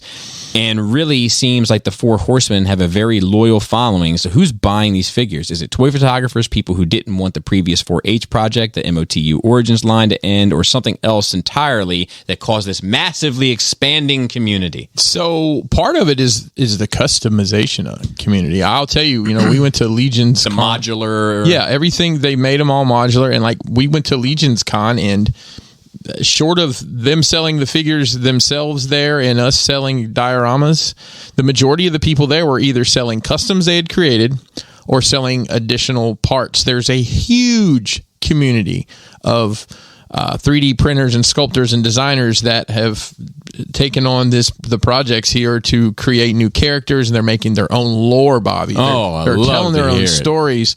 I think that line scratches a creative itch for people. I actually had a conversation there with one of the horsemen about, we were just talking about how cool this was that this was happening, and would you ever have imagined that this, like, no, not in a million years, that we would have this kind of fan base. And I said, it makes you wonder what these creative people would be doing if they weren't doing this. Mm-hmm. So I think part of it is the creative aspect. And I mean, you grab one figure, and I'm pretty sure I know who Vitus is. I think it's kind of a gladiator style guy with I think he's got the brush on his hat. He can clean up. He can clean up after he gets done killing people. I don't know. They're very well done. They're beautifully painted. The articulation's not great, but that's not anything anybody worries about. And I think the pandemic, because it was something new, it's something different. And the counterpoint to that, why do you want that old character? Do you have attachment to that character? There's a million new ones not a million. Yeah, that's fascinating. There's new. I sold one figure for $400. Flex. And had people not quite fighting over it at that show. That's crazy, man. Because it was one of the original Kickstarter figures. I got it in a trade, and I was like, you know what? You have a double? No. I'm not all in on Mythic Legions. I've just got the ones I have. He said, Bobby, as you've have a lot, though. As you've coined the phrase cystic lesions, what for you has been a turn off about them? Well, so let me clarify that. Nothing. I think they're great. I think that you're not connected to them. Yeah, I think that they're great. I think that they're dated. But I don't... You mean from a design standpoint? Yes. Like the same way that I think that the Super 7 Thundercats and I'm sure the Super 7 Silverhawks are going to be dated. But they just meant to be that way, refuse to get with the times. Yeah. Like they refuse. But I think it comes down to, and we've talked about this before, you can either have a super articulated figure, or you can that breaks the sculpt, or you can have something that looks the way you want it to look that can move its arms and legs. McFarlane figures? Sure. Well, I mean, I feel like SHF does it. Like, I feel like there are other people that do it. It doesn't matter, but like, I think that they're cool. I'm not connected to them in any way. I think that the cystic lesion thing happened with Robert and I joking about it because it's phase life. Because it was a phase life. We thought it was a phase life because there was a lot of shit during that time when third Pacific party Rim, dude, and everybody that's the most said phasey of phases. Everybody said we were right about that one. We were wrong about cystic lesions. I think that the cystic lesion thing caught for us on because it seemed like it was spreading like a disease. It was, and like then it was like extra funny. Did I ever tell you how I got into Mythic Legions? I was at NJCC. Dave, Dom, Brian, Gary, JD were all heavy into this. Yeah, the Breaking the Mold crew. The Breaking the Mold crew. It's all their fault. So I was there, and they had some, and I'll be honest with you, I always thought it was a 3 3/4 line. When I saw pictures, I did not know it was like a 6-7 inch line. And Hung was there, and Hung had some. Mm-hmm. He said, I bought these, and my kid wasn't into it the way I thought it was going to be. Ogres? So he had the Brontus, the big Cyclops. Yes. I think it's a troll. It's like orange. Yep. And 2 or 3 other figures, and he tried to talk me out of it. He's like, "Don't do it, man. Don't do it." Yeah. And I bought those from him, and I bought one more from I think it's Roma Collectibles. It's always at a show. I'm supposed to call. And then it was off to the races. I mean, but that's how it's funny that the person I bought the original figures from tried to talk me out of it. But hey, it's kind of worked out for me. So as always, take care. I'm not going to hit you with that Power Rangers bullshit. I'm sure you got like 10 questions already with that. I might be dying out. Oh, another Richie K. He says, "Aloha, raging nerd herders. Sorry for the double up, but I listen to you guys using Spotify, which doesn't have a rating system. Where can I go to give you guys ratings, and where specifically can I go to subscribe to help out? I don't mind downloading apps I never use, et cetera, et cetera. I know you don't like self-promoting, but this is by far the best podcast I listen to, and I know there are a lot of people who feel the same way, so help us help you. Thanks for reading this reply. Till next time, take care." So I'll tell you, I think that the only place that you can rate and star it is on iTunes. Yeah. Leave us a comment on YouTube though too. Yes. Now YouTube, if you subscribe to us on YouTube and never listen to it, it still helps us out because we have one more subscriber than we need, and if we had two, it gives us a little bit of insurance. You never know who's nobody quit. Nobody gets your account deactivated. Yeah. So thank you for even reaching out about it. Kevin S. I was a YouTuber I watch now is saying the algorithm currently is not that, because people used to be like leaving comments like one word or whatever comments just to help out with they said what helps now is if you follow up the video you watch with another video from the same channel. Like that will help your algorithm. So if like at the end of an episode and it jumps to another Nerd Rage episode, that is what helps with the algorithm. So, biggest action figure pet peeve. I'm curious to see what each of you consider to be your biggest action figure pet peeve. As an example, mine is that most American toy companies haven't figured out that weapon holding hands, be they melee weapons or ranged weapon guns, should be articulate up and down for best posing possibilities. The rest, you mean? Yes. Yes, it's very necessary. Agreed. Hasbro is kind of catching on to this and including up-down trigger finger hands with some of their Marvel Legends and G.I. Joe Classified figures, but they get it right about half the time. One of my favorite lines, Cystic Lesions, he wrote it in there, has never gotten this right. It has the audacity to sell packs of hands, but even those only have one or two pairs that work the way I'd want them to. I just want one of my figures to be able to hold a crossbow without looking like a fucking idiot. If Pinkerton or could... shotguns, because they don't go like a 90 degree. Yeah. They look stupid pointing outwards. If Pinkerton could talk some sense into his friends over there, I'd appreciate it. So what are your major pet peeves? So I'll tell you one that I think everybody knows about me. Oh, first of all, to comment on yours, and that's part of that dated talk with those companies and the way they articulate figures. Two, I think everybody knows this about me, is having holding hands with nothing to hold. Oh, just a claw hand. So you're constantly looking like you're looking for someone to put a cup of tea in your hand. Oh, I thought it was going to hand job. Yeah, or that. That's one of my big pet peeves. And then my other pet peeve is that, like, to me, like the most offensive lack of articulation is the ankle rocker. Yep. Like if you're gonna miss everything, get doing that. You always look stupid with your your feet pointing outwards. Yes. Mine is, and sounds funny because I collect Mezco, and they come with so much shit you're gonna leave in the box. Correct. But from a mainline figure, like if I'm buying at retail $20, $25 figure, I don't want it to come with more shit than it can hold. I don't want you to come with more guns than you can pack. I don't want you to come with a place for a gun on your back, a pistol on your hip, and 4 other guns, because I'm going to fucking misplace them. Yeah, or sometimes I don't want to have to choose because I like all of it. And I want to be able to see all of it. That's the problem. That's the problem. Like the Yamaguchi shit. Yeah. I mean, the Mezco shit's like you have to. I finally opened a figure the other day, and it's like you almost need 2 of them to show all this shit. But that's part of the thing. It makes me want to buy 2 of things sometimes. Total sidebar, action figure accessory related. I last night got around to half-ass displaying my retail Transformers collection, which includes an RC. The only time that figure had ever been opened was when you opened it. The gun is not in the box. I'm not saying that you lost it, but if you happen to come across a Transformers-sized gun that's kind of a... Okay, I'm glad you brought that up. That's not it. Do you still have that Vader? God damn it, I do. See if that...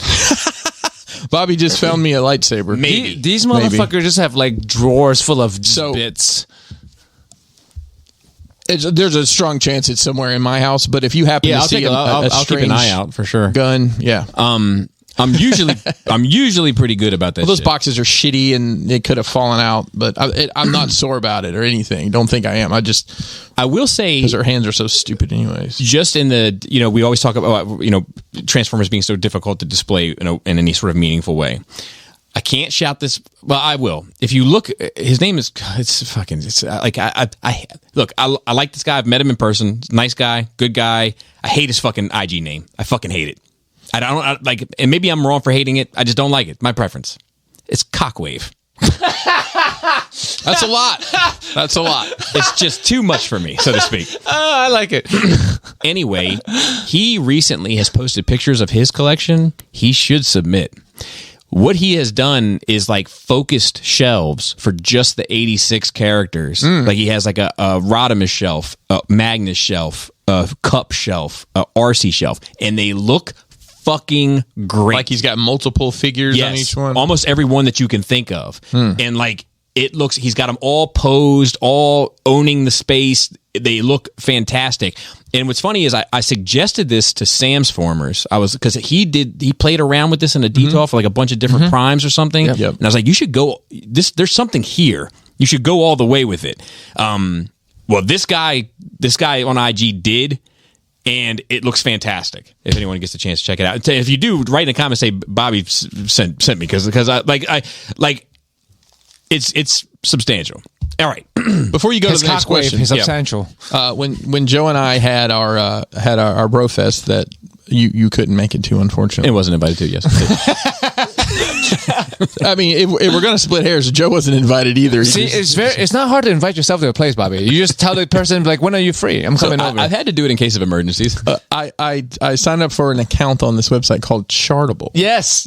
We were trying to figure out how that shit works, but your net was fucking up. Gentlemen and ladies, I'm assuming there's a couple of you listening. There's at least one. You are listening to the number 45 entertainment podcast in America, right? No. We're up 92 spots this week. So thank you for your comments, concerns. You should screenshot that shit so we can. Yeah, it gets better. Cody, I don't know what you're doing over there at the Electric Snake Tattoo Parlor, but you've got us up to number 8 in Great Britain. Are you fucking kidding me? Top 10.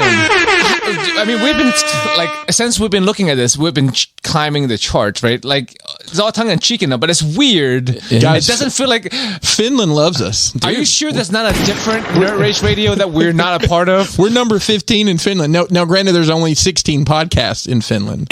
I mean, that's the thing, right? Bro, look at that wild ride we're going on in Finland. It's crazy. That shit look like a shark spin. It does. Okay, so that's crazy. So yeah, thanks to everybody for all this shit. Top 50. All right, the last. Yeah, hey, we're top 10, not number 10. You know what I'm saying? Right. Top 10, not number 10, Britain. Top 50, not number 50 in America. Yes, all right. Last question from Paul C. He always ends up somehow bringing us home. Hello, yellow. Let's talk about something that used to be huge and is pretty much no longer talked about because the world has moved on. Personalized ringtones. Oh. People still have those. First question. Oh. As you are all such huge fans of The Office US, well, I like it. I like it a lot. I think there's one. I think the British version is a bit better, but yeah. You no doubt remember that Michael Scott had a series of ringtones throughout the show. Most notably, they were Mambo No. 5 and My Humps by Black Eyed Peas. What song do you think he would be using now? Oh, WAP. Wow. Oh man, that's a pretty good one. Yeah. Or one of those Olivia Rodriguez songs. I don't even know who that is. Somebody out there will. Getting a bit more personal, what songs did each of you use throughout your cell phone years? I imagine your phone is always just on vibrate at this point. That's true. But I'm a pioneer of that. But it might still be a fun romp down memory lane. If you were the type to give your friends their own ring, it's up to you. Text I'll tell you, I never was the person that had like a bunch of different rings for a bunch of different people. Oh yeah, because you can have different rings for different persons. Yeah, so I never had time for all that shit. Some people, it's somebody important. You know what ring I used the most? Honestly, for most of until I stopped using ringtones was it was from the '86 movie, the bam bam down bam bam from the score. Because it was like subtle. If you knew, you knew, and it didn't make it didn't seem like it couldn't have not come with the phone. It didn't necessarily seem extra, so that's where I like to operate. Really, I remember when the Nokia phones were this was early 2000s when you could get the Nokia and you get the light up battery, and I don't know if you guys you probably saw it. You could get you change your antenna out and it had a light on it. I didn't have that. No. Well, it was before like a song ringtone, so it was still doot doot doot doot. I had figured out how you could find there's a number combination that was a program that would be a song, but I remember it being like Two-Way Freak, that song by Two-Way Freak, a two-way. But it was like it was programming it like that, and like Swiss Beat stuff was easy to do. Like the 8-bit sound. Yeah, exactly. Yeah. So back in the day, I did that. Now let's talk about ringback tones, Bobby. But because I want to know what you had. I haven't called Bobby in a minute, but it used to be always. Call me and see if it's still there. Because it might. He doesn't even know. Let me see. I'm just wondering what it would be, what it was before it was. So it was from The Dark Knight, when The Dark Knight was in theaters, and it was this town deserves a better class of criminal, and I'm going to give it to him, and then it hit the beat. Okay. So let's see. Can you hear it? I almost answered it. I'm an idiot. I don't think it's not there anymore. Yeah, it's not there. No. Let's see what my answer machine says. Turn it up on your end. I think it's maxed out. Really? All right. Fucking droids. There it goes. There it is. What if I swipe right? I'll swipe left on you. Dude. Hey, what's up? You reach Bobby. I'm not here right now, so leave a message. And also, if you know how to get rid of your ringback tone, could you leave that on there too? Because I don't know how to get rid of it. Are you fucking kidding me right now? Oh, first time I called Bobby, it was like the shit. I'll tell you a funny story about ringback tones.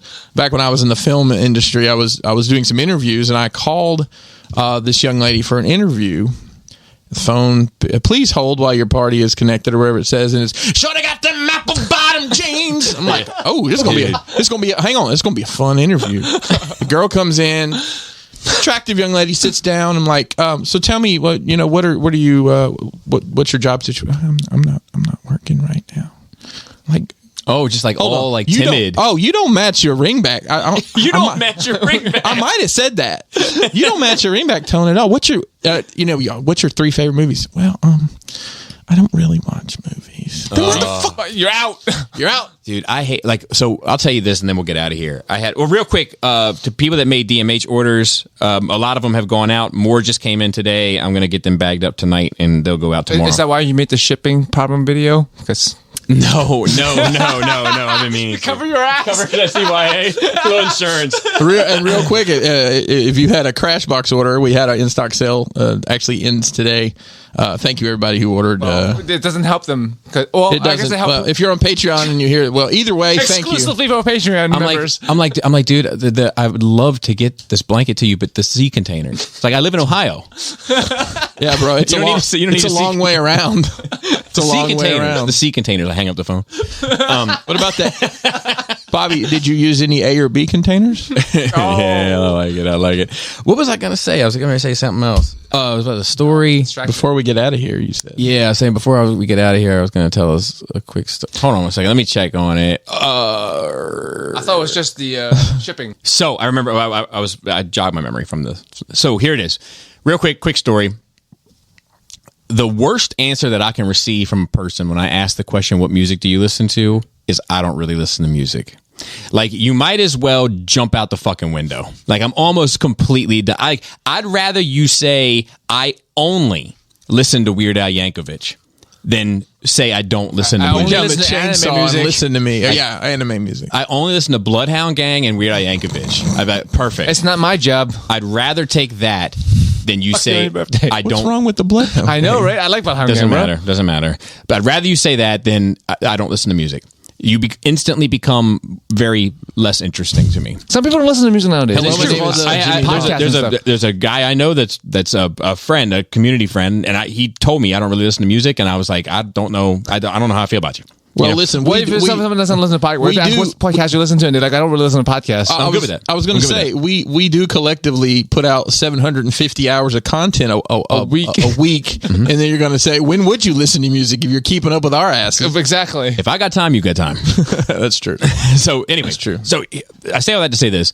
I was talking to a young lady that has become a mopper.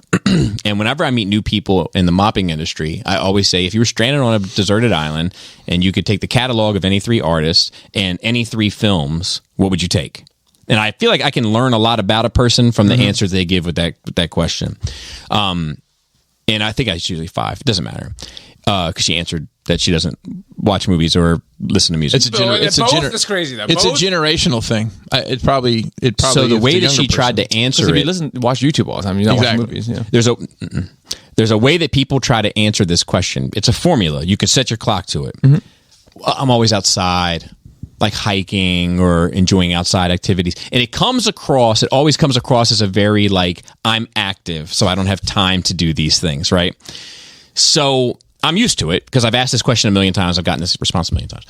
So I have learned to play it this way that ends up fucking with people. Of course. No way. Of course. So I said to her, and I'd already asked her about like, how did you become a mopper, right? And she was like, well, really, I saw the opening and went for it, and it wasn't, what I planned to do, and et cetera, et cetera. So I was like, I'm really, she was like, I'm really outside, I'm like really active, I'm like always like kind of playing sports or, this and that. And I was like, any sport in particular? No, like I like all the, like, okay. What? That's really generic answering. So then I was like, okay, well, I'm fucking, man, I'm sorry. I'm really sorry to hear that. And I just walked away. And she was like, what do you mean? What do you mean? And I was like, no, that you don't have any passion in your life. Oh, wow. And she was like, what? And I was like, no, like if you think about it, right? Like you're not passionate about any one sport. You kind of just dabble in them all. You're not passionate about any like one outside activity. You kind of dabble in them all. You're not passionate about what you're doing for a living. I got there too. Yeah. I was like, you just kind of fell into this. And she's a very sweet girl. Like, don't get me wrong. She's very. Did she cry, Bobby? No. But then I was like, and then like, music and stuff that really comes from soul and emotion and passion kind of circles around it. Like you kind of can't be bothered by it. So like, you just don't have passion in your life. And it's sad. And I hope that one day you can find something that brings you some meaning. And like she could see she was just sitting there living with that shit. Where do you scar people, bro? I was halfway waiting on a punchline at the end of that joke. No. That was a super long setup. So look, shout out to the rest of the spell table. Wizard sleeves. And what did Matt H ask about? Dirty socks? Or if you listen to this podcast, as far as I'm concerned, you're part of the spell table too. There's nothing up there. Bobby keeps looking at that. It's because of the Rancor. It's the Rancor up there, isn't it? Shout out to the rest of the Nerd Rage team. I hope that you guys are willing to come through and hang out on my birthday. But of course, the gentleman I have here with me, also Phil on Twitter and on our notes, and Raul on Instagram. Raul's coming. Awesome. And, yeah, Angry Gary's coming. Oh shit. Boy. So it should be good. But also a shout out to Dante. Did you ever get his kitchen fixed? Who does Facebook? Probably not. I can't wait to hear the story. And everybody else is working behind the scenes. And I just really appreciate the amount of love that Nerd Rage has been getting recently. I feel like it's funny how when you plug something, if you plug it, it will come. Plug. Oh my God! Bing bong. And that's a panda. I'll have to show you. All right, and with that, Flappy labius, tasty taint, tight dick player.